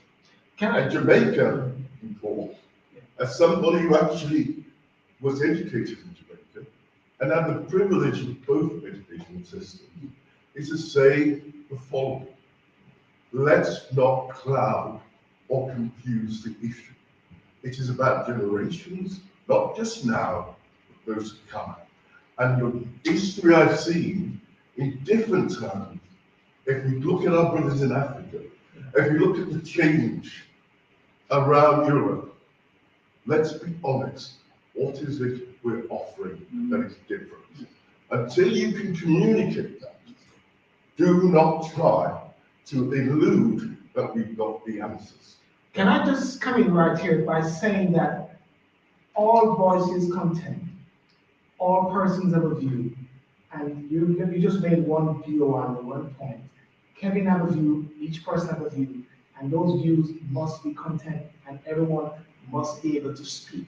And that's the reason why we're having this forum in Nottingham, Birmingham, and London, so voices can be. So I hear you in the moderator, but please, as somebody said earlier. Yeah, but we're going to be careful here. It's an active conversation. And what I want to wear is a dialogue. In the audience. No, I'm not misleading. I'm just saying, what we've got is to have a conversation that is balanced and structured. So we have Professor Livermore that has given his view, and he pretty much has the opinion that alongside Mr. Mukuku, which I would definitely agree. When I started this this process, and we had the team together as Jamaicans trying to be responsible citizens, even though we are outside of Jamaica, one of the ideas of that is for us as Jamaicans to come together.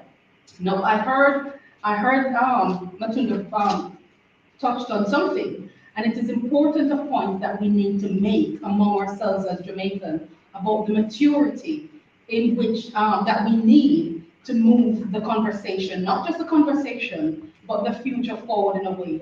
Now, when I started this process, I'm very, very convinced that Jamaica as a nation had the passion and the will to go down the road of republic.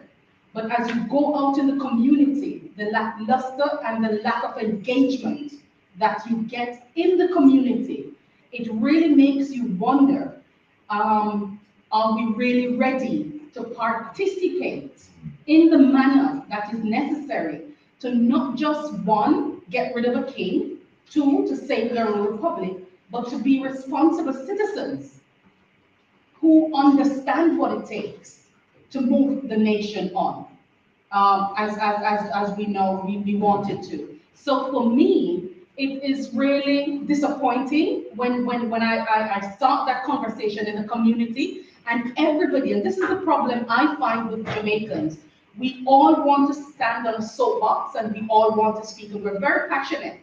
But when it comes to the time to really roll our sleeves up and get involved, very few of us. It is in the diaspora, and we are almost canceling ourselves because you have a part of the community that is really ready with the attendance of those that are here. They are ready to take on the hard task. And then there are those who would talk themselves to death and would never do anything to ensure that as a country, we are first united and understand what our identity is and what it is that we want. And it's the same, I was watching the Westmoreland town hall meeting, and when I understood that the CRC turned out and Westmoreland didn't, Birmingham has done the same thing. So we're looking both in the diaspora and in Jamaica itself, and you really have to ask the question, and it's a difficult question, because for me, I want to see Jamaica truly independent in every single way. But as a people, are we ready? Is my takeaway. Donna. May I respond to someone to that statement? Sorry, one second. Go ahead, and I'm going to ask Mr. Jaddoo to come in after. Yes, please, Donna. Well, I have found that in engaging the people, we have not equipped them to be part of this discussion. Yeah. I have addressed highly educated groups of persons who have never seen a constitution and never read it.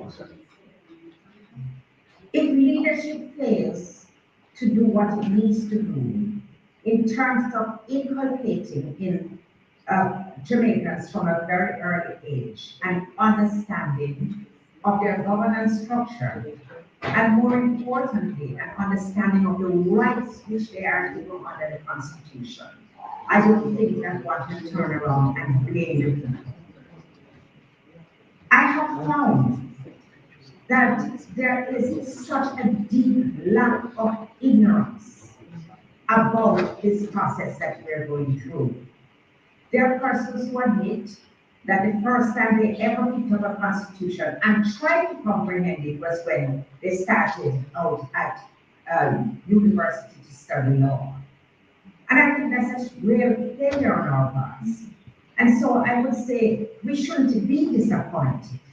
What we should see is the opportunity which has been given to us to educate our people and to get them, as Professor Hamilton says, to really participate. November 20, 1944, we were granted adult suffrage. And that was given the right, we were given the right to vote regardless of race, age, well, age, not age, but race or sex. And today, in all Jamaica, there are people who are willing to sell their vote for $5,000. So we have not even told them that the real power in a democracy lies in the vote. So respectfully, Professor Hamilton, I don't know how we're going to do to participate during budgeting. There are some fundamentals which is our duty to address. Thank you so much, Donna, Senator. And I'm going to bring in Rosalea shortly, but I want to bring Professor, Reverend Desmond Jaddoo here.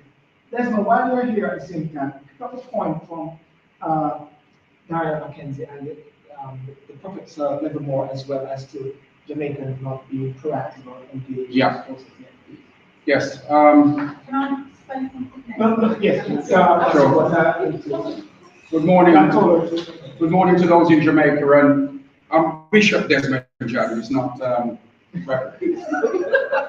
But irrespective of that, the issue is this: there is a large diaspora community in this country that actually are stakeholders in Jamaica.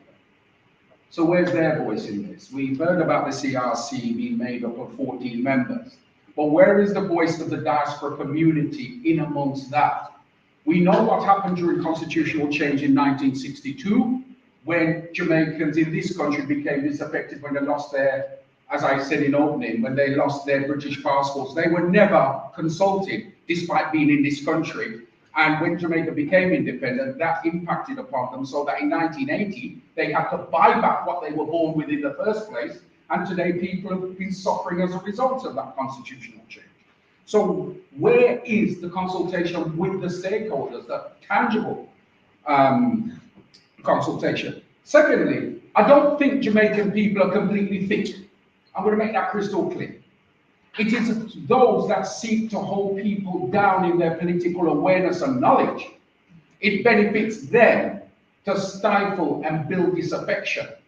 This is an opportunity to put it all out there and bring forward tangible constitutional change that people understand. The issue about the executive at the moment selecting a president by agreement, that probably can work for the first term. But clearly, if we're talking about republic, I want to say it again, it's about the voice of the people being sovereign. That happened in Ireland. They have a ceremonial president who is there to safeguard the constitution. Now, the thing about Jamaicans not being active, I'm Jamaican Indian, the Jaddoo family are in Jamaica. They're a commercial family. That's what we are. We get off our behinds and we do something. As chairman of the Windrush National Organization, I'm sorting out people who have been caught up in the Windrush scandal, and as we know, many Jamaicans have been caught up in this. We have held the Home Office to account to the degree where we are the leading organization in the country to talk to the Home Office on Windrush. It is Jamaican-led. Clearly, we underestimate ourselves, and because we underestimate ourselves, then people think we are not the people of greatness that we should be. Now, in terms of the vision, and I think the lady there, I don't know your name, but in the green dress, when she talked about how will I be safer in Jamaica, one of the big issues for the diaspora community has always been safety in Jamaica. If they go there and they buy a farm, or if they go there and build a house, what dangers do they face? The point is this, irrespective of that, it's about what is the vision, what greater impetus will independence bring? What's the role? What's the plan? What's the vision for Jamaica? What's the vision rather for social and economic what's the aspirational view on social and economic change in Jamaica? What greater benefits will it bring? And I do accept the point that if someone has an issue, I think when Professor Rosalea talked about accessibility towards petitioning, for when you've got issues, you can't petition the Privy Council. But at least if there is a president, you can actually petition that president. But the thing about it is, what we're really talking about here, ideally, is this. Where's the voice of the diaspora community? Does the voice of the diaspora community matter, taking into consideration the economic benefits to Jamaica of the money transfer system remittances? And in addition to that, how can we work together to bring about the tangible change that is required? Are we just talking about removing the king of head of states, or are we talking about making Jamaica far better than what it is today, so that the hundreds and thousands of children in this country now, who are now becoming Jamaican citizens, what benefit is it to them of Jamaica becoming a republic? Thank you for that, Bishop Jaddoo. And the voice of the diaspora, let us hear the voice of the diaspora speak. And I've got next member of the Birmingham group here is going to say something. That's right, please. Thank you. We need to get the voices coming to you. Thank you. My name's Dr. Paulette Toppin, and I'm feeling a bit frustrated, although a number of colleagues have just picked up on some of the issues I wanted to raise. It just seems to me Jamaica is on its way to republicanism. I think the discussion about what that republicanism looks like is important, but I've no doubt Jamaica's on its way. But it seems to me the problem is very much located in being clear about what the problem is that republicanism is going to solve. And it just seems to me that unless citizens, the diaspora, are clear about that, the conversation is going to keep going round in a circle. Seems to me what's also missing from the discussion so far, although Professor Hamilton touched upon it, I really like what she had to say actually, is that whole business of recognising the maturity of institutions, and our colleague here talked about the maturity of institutions, the maturity of existing transformation arrangements.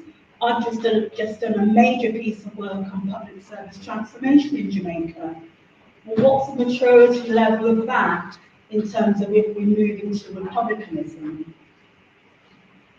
I'm also concerned that so far the discussion I've heard is not taking enough account of the context of Jamaica as it is, and isn't taking enough consideration, if you like, of the colonial history. I really do not want to hear any comparison with the US. There is no comparison. So let's just put that over there. But I think what we do have to do in this debate, bearing in mind that I think there's no doubt we're on the way to republicanism, I think we really have to think about Jamaica as it is now. Is it ready? Are its systems and institutions ready? What are their levels of maturity?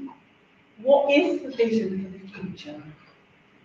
And it seems to me that unless we start having that debate, the rest of it is of no consequence really. We can't start talking about put all of our energy into the type of kind of leader that we want, although that's important, unless we really thought about what's the problem we're trying to solve. Have we got the skills and maturity to make that come to life? And absolutely, what does it mean for the citizens? Because unless there's something in it for them, talking to us. I wanted to stay there, Doctor, and I'm going to bring Professor Rosalea Hamilton.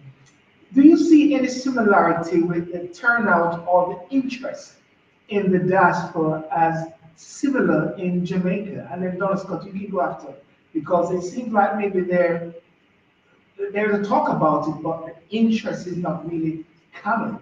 Is there a similarity based on Professor?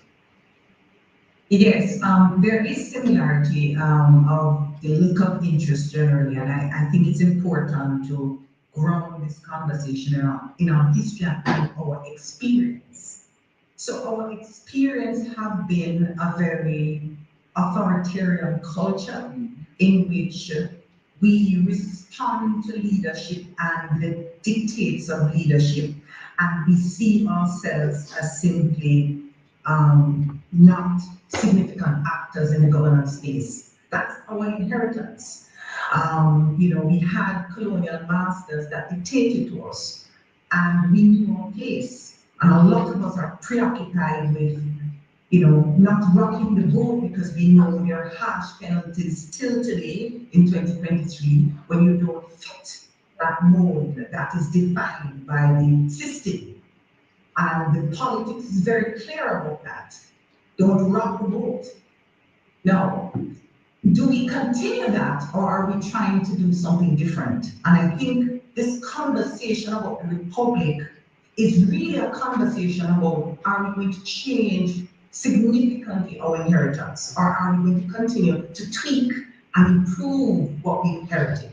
I suggest that what we've inherited was never set up, was never designed for the majority of our people. It was designed to perpetuate the status quo where a few people benefit from the system and a few people dominate the decision making. Now, let me say that this was the perspective of one of our founding fathers, Norman Manley, who said 90% of the Constitution existed prior to independence.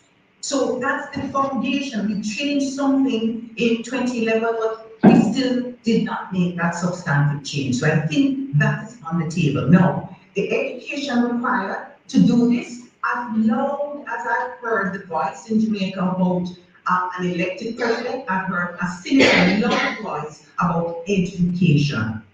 Jamaicans do not understand the Constitution, do not understand the Republican issues, want to be engaged. And the very interest in being engaged gives me hope. Gives me hope that when they sufficiently, and when we, I should say, because it's not them versus us, we are all learning. I am learning too, as we actively engage, so we understand our people better, we understand each other better, and we can shape a collective future. Now, I think it's in that context of the engagement that we begin to see how to actively intervene and how to act and when to act. Because you right now, for example, when we try to take polls, as I know Donna made that point earlier, Senator, that you're doing the polls and the polls are saying this, but we're saying at the same time people don't have sufficient understanding of the issues. So what are we actually polling? So although the CRC is engaged in the public, there is not enough of the education component where these concepts get simplified and people can understand them and talk about them in a way that can help to shape their position. Because we ought to not go into this with any fixed position. I've said this repeatedly in my conversations with people. There is no perfect Republican system that is presidential or parliamentary. They both have flaws. Yes. And there are all kind of variations in between. So we shouldn't get caught up in saying we want an elected versus so and so on, because they are all flawed. And so what is important is how we patiently engage others in forums like this, begin to understand the sentiments, understand the problem we're trying to fix. And I agree with the previous presenter who made the point that let's be clear what that problem is. And I suggest, there are many problems, but I suggest the key problem is the extent to which we wield power in the hands of a few, led by the executive in collaboration with a few who own wealth in Jamaica, and they continue together to dominate the country. And the problem is it creating major income disparity, and we've seen it recently with the wage, the salaries, the discussions that have taken place, being in the supermarkets, etc. But importantly, when we do that, we stifle the potential of our people. And for me, therein lies the problem, because when we continue to do that, that's why so many people have left Jamaica and gone to the diaspora. Right. Because the potential is thwarted here in Jamaica. It is when we unleash that potential, we see the real benefits of a different system that gives Jamaicans a voice. Thank you very much for that, Professor. Senator, can you just come in there in a couple of minutes and sort of expand on it as well, the same bit about the similarity with the diaspora and Jamaica with the level of interest from your perspective? I have a slightly different view from you too, because I found that the diaspora has demonstrated quite a level of interest. Perhaps you don't have persons who are present and participating, but I found that it has been surprising to me how many people have reached out about what it will mean for them and so on. And actually, I had anticipated that one of the things that we would have discussed today was the role for the diaspora in a republic of Jamaica. So let me say this. I first began to be interested in politics when I was a student in the 1970s. And when Michael Mann launched the Constitutional Reform Program, I was one of those who participated and went to different parishes, church halls, school rooms, under a tree. And there was a vibrancy and a level of engagement and a level of participation from people who were not necessarily educated, but who had a clear sense of what kind of Jamaica they wanted to be. I have no doubt now that although the engagement is strengthening and the ideas are flowing, there is not the same level of vibrancy, and especially not amongst young people as it was back in the 1970s. And I think that is what we have to try and recapture, because the possibilities of this engagement are unlimited as we get people to understand what it means to be a Jamaican. That is where we're actually going, what kind of Jamaica it is we want, what kind of governance it is that we want, what kind of leadership, what element of participation, how we're going to expand participation. For example, do we elect people to these important offices, or are they supposed to be political rewards? Yeah. That is what I am getting from this process, and I'm encouraging everybody who is here to reach out to somebody else, to have the discussions around your dinner table, and let us build the Republic of Jamaica. Thank you very much. Errol Drummond. No, wait, before Errol Drummond, just want to let so she can finish something. Okay. Thanks for that. Both sets of commentaries really interesting, and definitely I'm with you both for different reasons. It just seems to me that the challenging of the status quo is very much at the heart of the discussion. And I think that needs to be very, very clearly articulated in terms of what's being challenged, how it's being challenged, and the important anticipated outcomes. From everything we know about successful change, and we are talking about change, unless the recipients are clear about what's in it for them, what the outcomes are, then it's not going to be as successful as it should otherwise be. I think the other thing I will say before I get kicked off, it's not about, it seems to me, about the educated, not educated. For me, it's much more about the vision of what do we want Jamaica to be. We've already got Vision 2030, but how do people really understand that?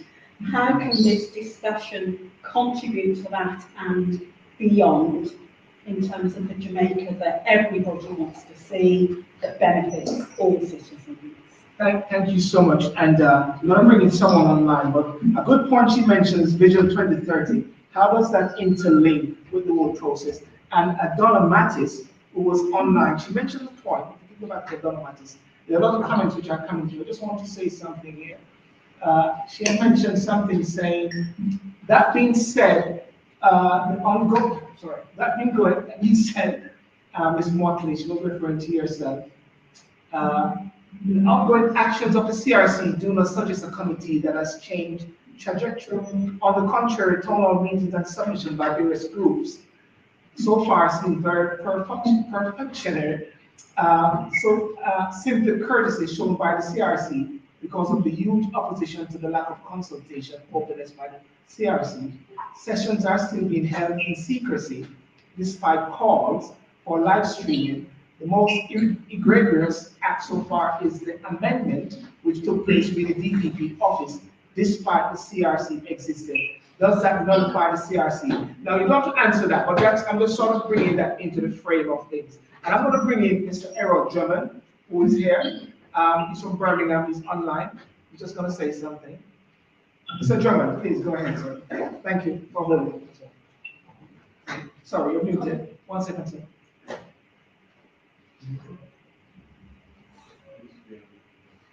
You need to unmute.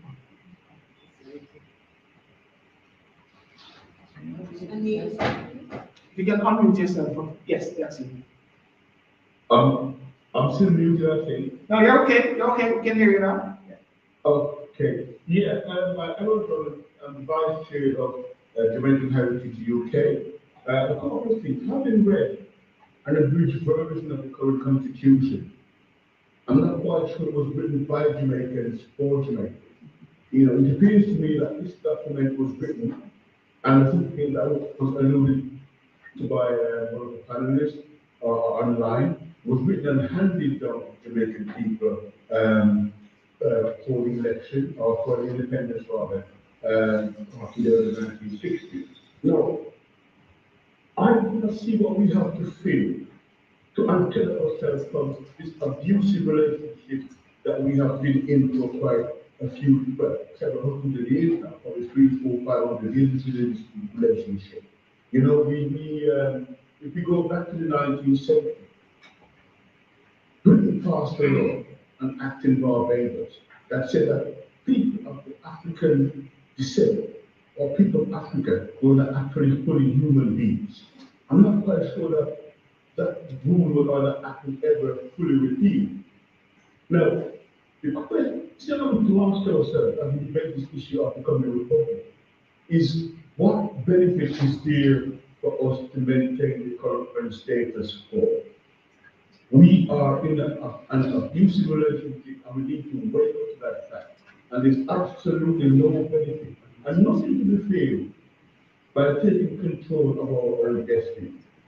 And I agree with Dr. Jaddoo that we in the diaspora need to have a full input into the future of Jamaica. We are part of Jamaica, and it says in the current constitution, you know, Romans 4, it says that we are Jamaican, whether we are from Jamaica born or whether we are descendants of Jamaicans, and even if you're a spouse of Jamaican, you have a right, a constitutional right to become Jamaican. So we need to have our say in the diaspora. Thank you very much, Mr. Drummond, and I much appreciate it. I'm gonna ask, because of time, I'm gonna ask another gentleman who is in the audience to say something. Hi. Yeah, I hope I don't cover any points that have already been said. First of all, it's actually a pleasure that we're actually here having this conversation. I think for me, actually a young man. It's a young person. Younger than me. Just a little younger than me. I think for me, the most exciting part of this is that it opens up where we could go with brand. I think Jamaica is a brand. I think that already exists in so many ways. I think, you know, for a small island, we have a brand in entertainment. You know, our food is a brand around it as well itself, our culture, you know, our music, so many parts of it. But I think one thing that this has become clear, because actually the fact that we're struggling to identify exactly, you know, what the benefits are, and we must identify those, is that we don't necessarily have a political and economic brand. I think as an economist myself, that is probably my focus, but I also see it in terms of politics. If we are struggling at the moment with engagement, I think this is it's a pleasure that actually it shows that this is an opportunity to have that political brand to engage people. I think that at the moment, under the system that we have, it wasn't made for us. Maybe that's why a part of the reason we're struggling to have the level of engagement and understanding that we do at the moment, because we have not yet got the ability to have created our own Jamaican brand, both politically and economically. And I think this is what I look forward to, and actually the challenges that we have got overlap as opportunities right now, because I think maybe part of these challenges right now is that because we're lacking that brand, we are unable to identify how we would solve these problems. But with a republic, you know, as a republic, yeah, I just think it offers those opportunities. And then just finish up as an economist, I know we talk about the political side, but I think it's huge opportunities in terms of how we can sell ourselves. As I said, at the moment we already sell ourselves. Our culture is a brand in its own, but how do we sell ourselves in terms of what can Jamaica create in terms of goods, in terms of services, and we can have a brand to sell ourselves under that umbrella, and I think that will be a huge opportunity for us.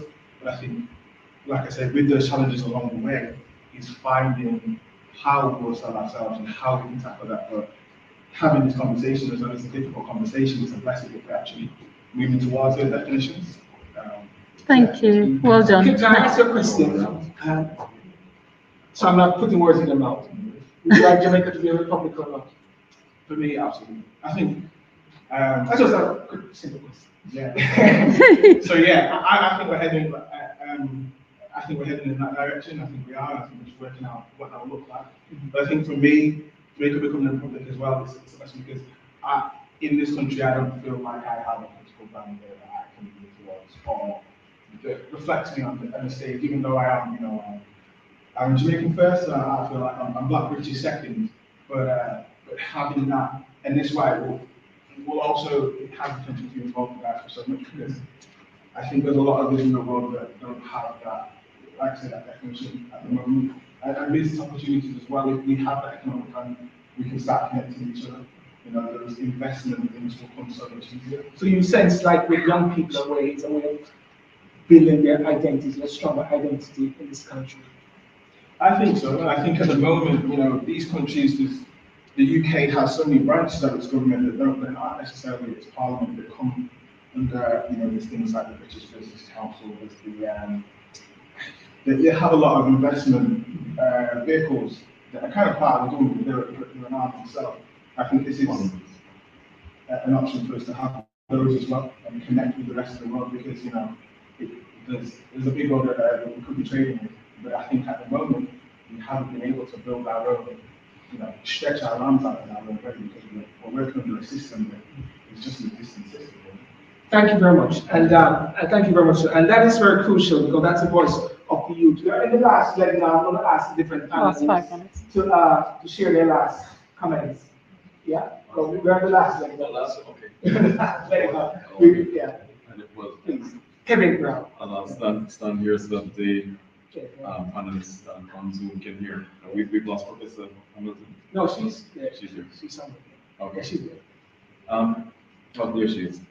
Then I was just going to make a point about a couple of quick points then in closing. The diaspora is very important to Jamaica, and I think this perhaps is for Senator Scott-Mottley to perhaps reflect on and lobby for, is that the CRC, the Constitutional Reform Committee, should have a representative from the diaspora.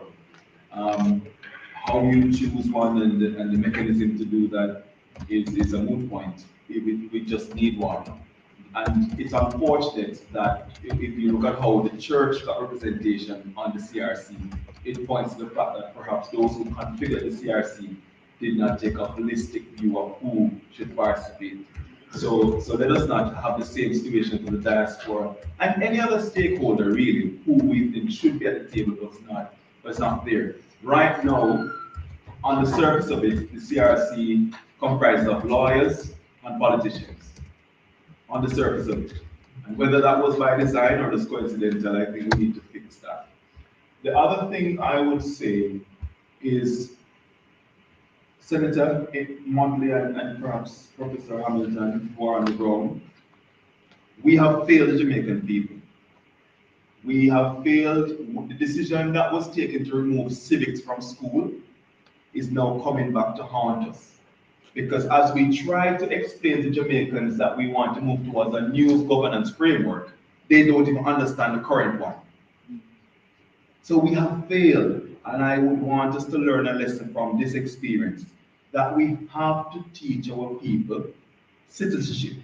And built into that lesson around citizenship is how does your government work? And so we have to move that forward as part of this review process. We need to look at the education curriculum, and we need to ensure that Jamaicans know how their government works and why citizenship is so important.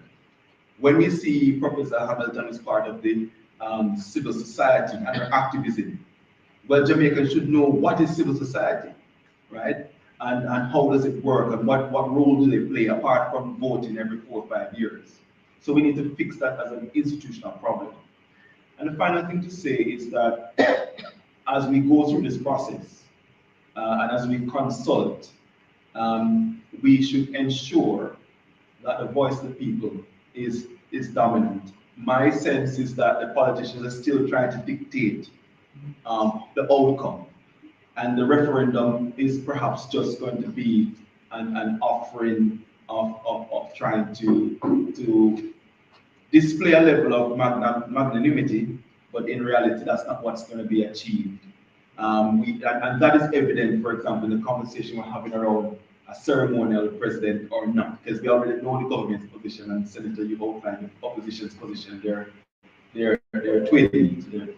So I just want to end by congratulating Councillor Donna and those who have organized these town halls in the UK and made the debate continue, because we do need to discuss these things, and I'm sure that we will do the right thing for Jamaica.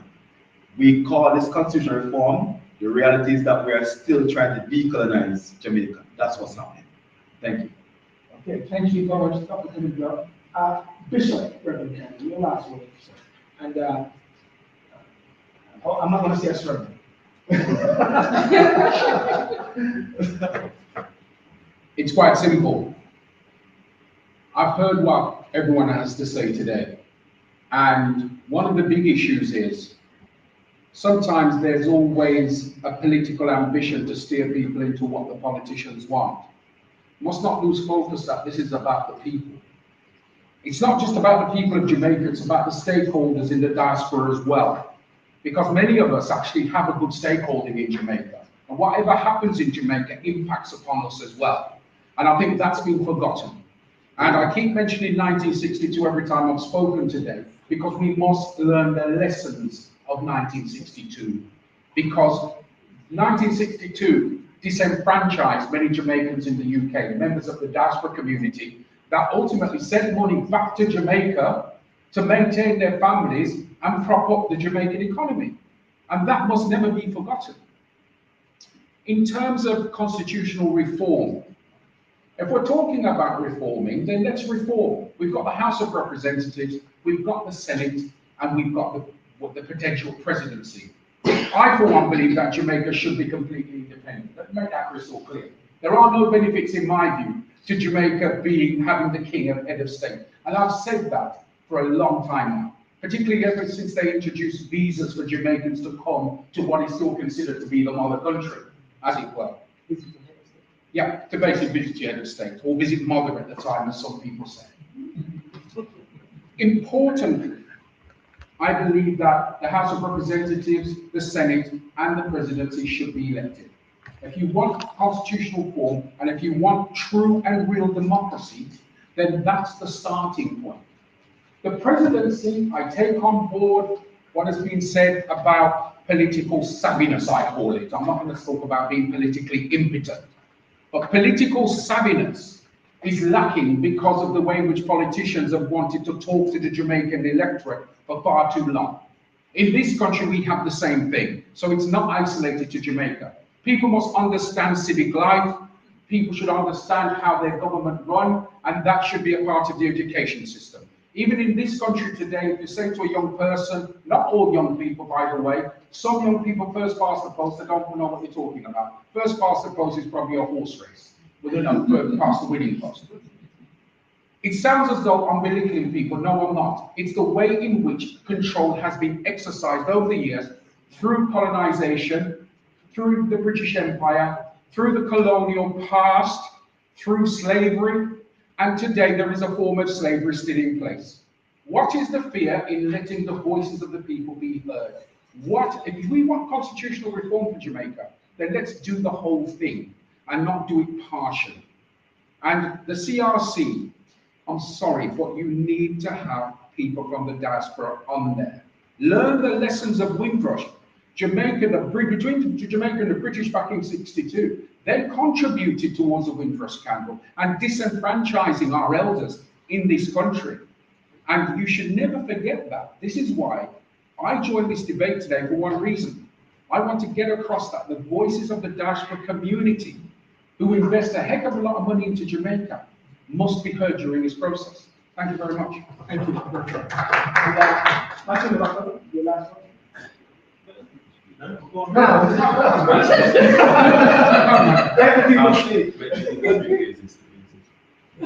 No, I honestly, I like to listen to both Senator Mottley and Professor Hamilton, because usually they echo things that I agree. I have not said anything that I disagree with. The only thing I'd like to say is to remind those of us here today that the Constitutional Reform Committee, Review Committee, is not only seeking to remove the king as the head of state. There are 3 phases that have been announced to take place in 3 phases, where the first phase is to look, obviously, at removing the king as head of state. And the second stage, which I find more exciting and more practical and consequential, is to look at abolishing appeals to the Privy Council. And I'm told also that the government wants to reform the Charter of Rights, the equivalent of the Human Rights Act. That phase interests me more than the first phase because I'm curious to see what it is that the government thinks it can do to effectively try to whittle down the rights that are contained in the Charter of Rights. And that, I think, this particular government, and the examples are there, is on record for wanting to whittle down the rights that our citizens have in Jamaica. So don't just engage in this part of the process. Be attuned to the second phase, because that's important. I hear a lot of people talk about abolishing appeals to the Privy Council, which I do support. Abolish it, yes. But there's this creeping sense that there's this alternative to the Caribbean Court of Justice, which I thought was dead, but one of the chairs, the co-chairs of the commission, seemed to want to resurrect it, and I hope it dies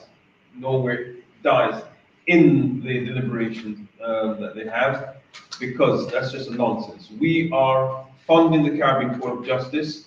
We should participate in it.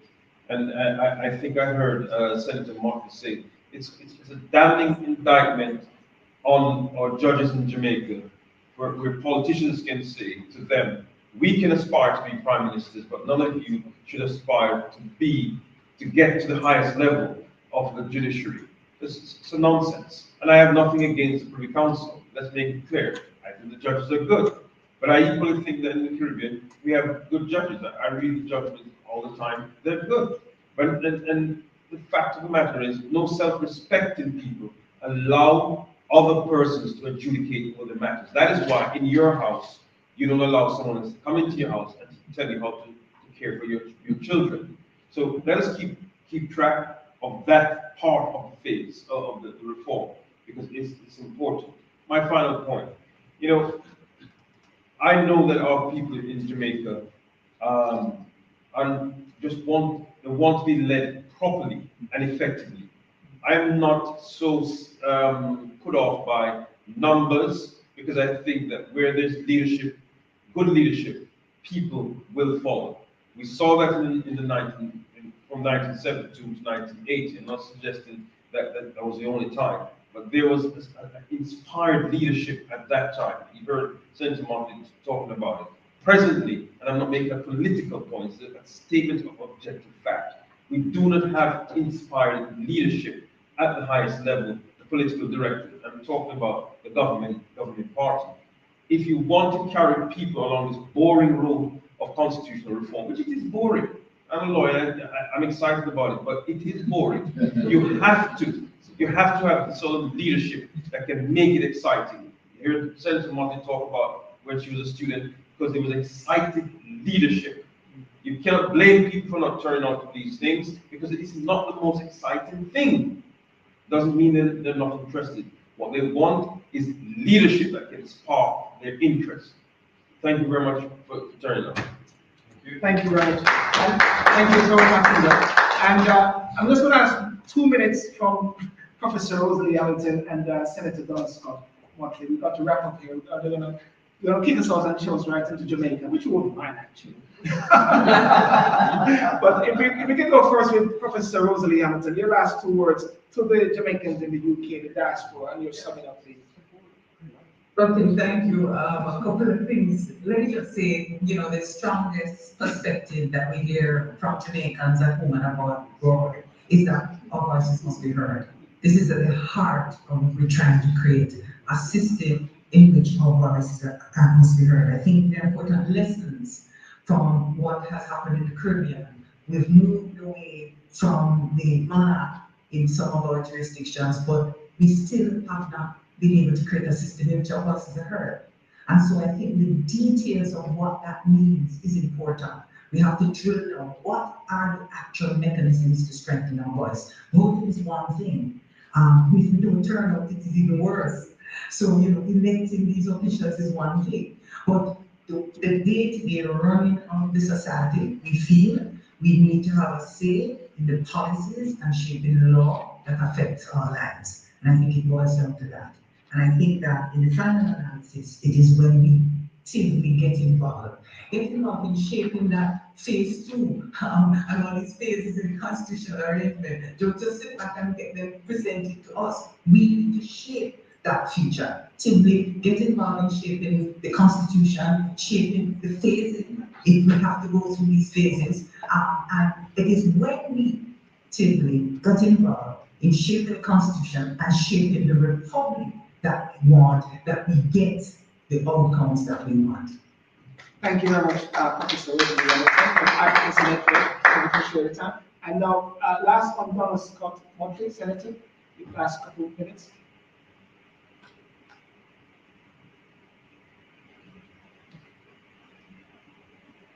Yes, I want to say how much I appreciate how Professor Hamilton ended her statement, because this is an opportunity, not just to shape a constitution, but to finally shape the kind of nation that we want. You see, we can't succeed unless we hear voices, because in the final analysis, this decision is not a decision which a political directorate can take. It goes to a referendum, and the referendum is where the people will actually pass it's a test we're taking, a test of leadership, and the people will fail us or pass us by their vote. It can be a yes vote and it can be a no vote. And it is therefore our duty to educate persons to the point where they will want to become engaged and they will want to participate. I just want to say that when I listen to the comments, I get the feeling that people think that the CRC is a homogeneous group. If you read the minutes which are uploaded, you will see that there are many of us who voice our concerns about the way the process is taking place. That from the outset, there are some of us who say, no, we have to have fullest people participation, and we need to have the clear public engagement and clear public input. I want to thank the diaspora. I am not the person who counts the money that is sent back. I am the person who counts the sentiment which is expressed, and the fact that that young man, who is a second generation Jamaican, sees himself as Jamaican first and then British Jamaican after. That is what I appreciate about the Jamaicans in the diaspora, how strongly they keep our culture alive.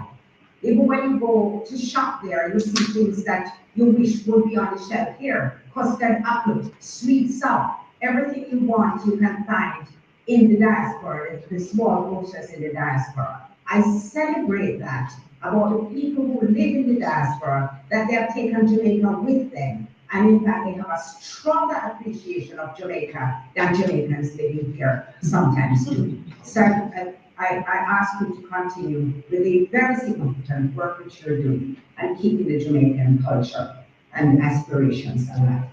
Thank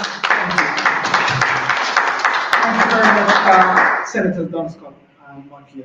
And before we wrap up, and I'm going to ask Dr. Kevin Brown to give a vote of thanks, I just want to ask the people in the audience just two questions. Would you like Jamaica to be a republic? You can put your show of your hands up. Who would like Jamaica to be a republic? Who would like Jamaica to be a republic? Who would like Jamaica to be? We're not sure about the type yet, but we want to move the king as head of state. Okay, some people are showing all three hands, but okay, who would like Jamaica not to be a republic? So the sentiment is that. Go ahead. Who's unsure? Who's unsure? Who's unsure? Okay, sorry, that's a better question. Okay, three unsure.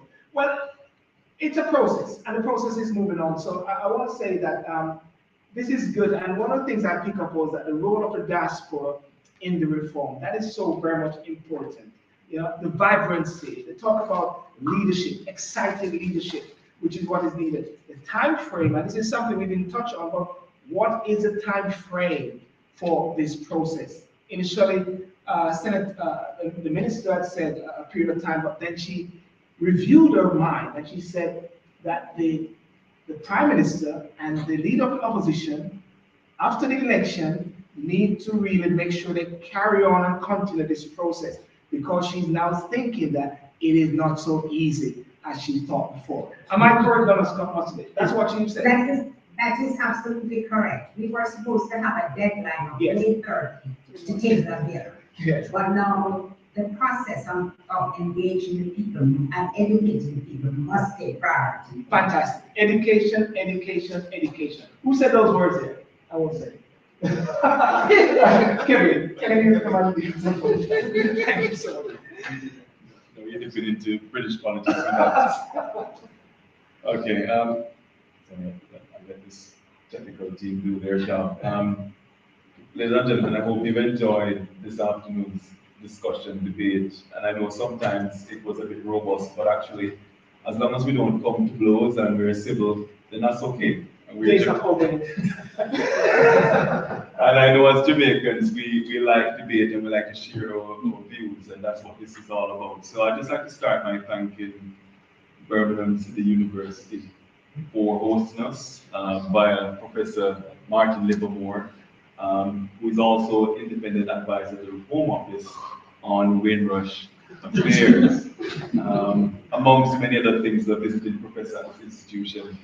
And so we thank him for facilitating our meeting today. Thanks to the staff of Birmingham City University, who have been very helpful.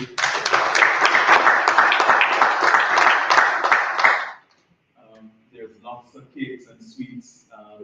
I must apologize to Senator Scott-Mottley and Professor Hamilton. We can't share the sweets by the internet, but there are some nice cakes that have been provided along with other forms of refreshment. So thank you very much to the staff of Birmingham City University. I'd also like to thank our panelists. First, I'll start with those who are 4,000 miles away in sunshine, Jamaica. Senator Scott-Mottley, thank you very much for making the time on what's a weekend, a Saturday for you. We appreciate it. We appreciate the effort you've made and your contribution to the conversation. It's really good to speak to someone who actually sits on the CRC and is part of the process. So we appreciate you today. And also thanks to Professor Hamilton. I think this is her second town hall. Are you taking her to London as well? Yes, Diana? she is coming to London. So Professor Hamilton, you seem to be on a tour with us virtually. And it's good to have you. You can confirm with Mrs. Mottley, she's coming on the tour too. Oh, Senator Scott-Mottley, they're checking if you want to come with us to London on the third town hall, and she's waving her hand. I don't know if that's yes or no,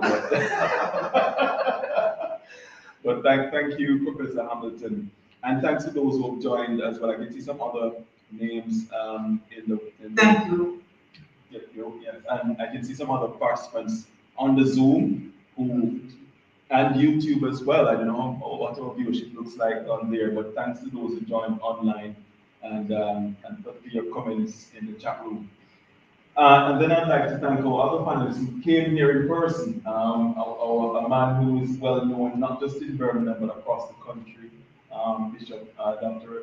Desmond Jaddoo, who's been a campaigner on several issues. He's currently co-founder and chair of the Windrush National Organization, and he continues to campaign for justice for those who are affected by the Windrush immigration scandal. And then you heard his views now on constitutional reforms, and I'm sure that's something he will continue to champion in the coming days, weeks, and months. So thank you, Bishop, for coming. Thanks to Barrister Matondo, who is also, by the way, the former Deputy Public Defender of Jamaica. So he used to reside in Jamaica, doing some good work there, but has now returned to reside in the UK as a barrister in London, specializing in immigration, I believe, and other things. Right? So thanks also to SYLBOURNE Show. Now, if any of you pay attention to what's happening on the internet as it relates to Jamaica, I'm sure you've met SYLBOURNE via the SYLBOURNE TV channel on YouTube, but it's also on other social media platforms, including I believe TikTok, Instagram, and he has Talk and Sip. Is it Saturday night? Tonight. Saturday night at 10 p.m. So it's quite a late one, but very topical discussion there, amongst many other things that he does online. So thank you very much. He's come all the way from London to support this event, and he's streaming on his channel today. We also want to thank the key person in organizing these town halls. We are having 3 town halls across the UK, and the brainchild behind this is Councillor Donna Mckenzie from Nottingham, who you may have seen buzzing around. I think she came here this morning, way before most of you even woke up to make sure that everything was in place and that we were well received at the university. There's one more town hall to go in London. What date is that? 26. 26. And you can all participate either in person or again you'll be online via SYLBOURNE's channel and Zoom as well. So look out for more information on that. But thank you very much. Tickets are going. Tickets are going, all free tickets, but there, and so you can get them off Eventbrite. But Councillor Mckenzie was also supported by a team of people. Some of us are here, there are others who are not. And I want to recognize former councillor, former sheriff and Lord Mayor of Nottingham City, Merlita Bryan, who has joined us today all the way from Nottingham, and she's also part of the organizing group and a strong supporter of everything we do, a diaspora leader in her own right, still involved in the East Midlands diaspora activities. And finally, my thanks goes to you, the audience, who took the time out to be here from 3 p.m. I think we're now going towards 6 p.m. and you have been vibrant and interactive in the whole process. And I know it's a Saturday, you could have chosen so many other things to do with your time, and we appreciate your attendance. So, ladies and gentlemen, as we close the program, please stay engaged. The Constitution of Jamaica is available online. The work of the Constitutional Reform Committee is available online. You've heard that even the minutes of those meetings are available online. So do stay engaged. Claim Jamaica. Don't just say you're Jamaican, but claim it for yourself. Go and own a piece of it. That's even better. Thank you very much. Thank you very much. So thank you very much, ladies and gentlemen, and join us in London on August the 26th at 3 p.m. at Brixton House. And we're just going to do the final close by Professor Wright, King Charles. Right.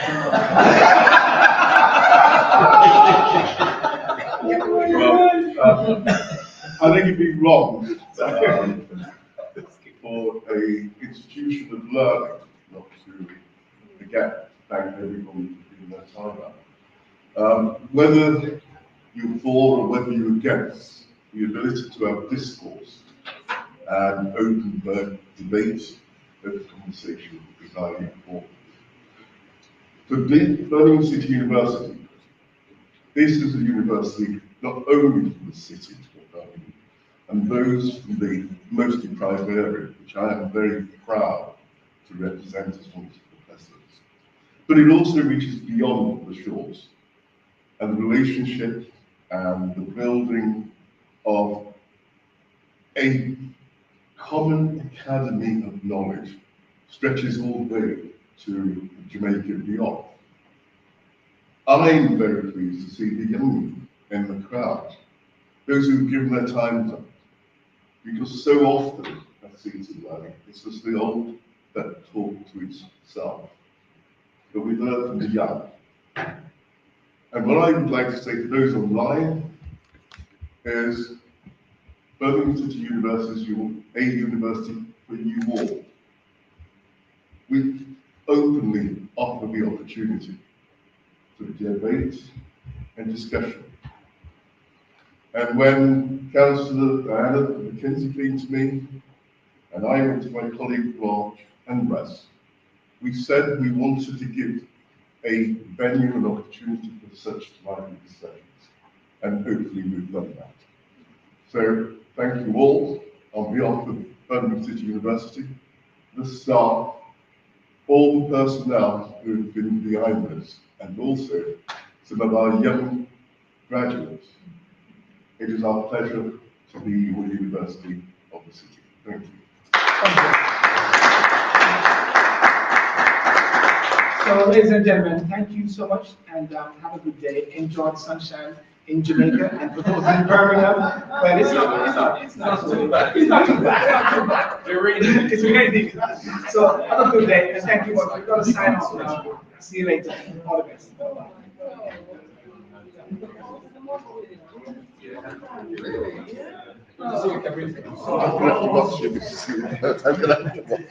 Bye-bye. So bye-bye those on YouTube. All the best. Take care of yourself. Peace out. Goodbye. Bye-bye.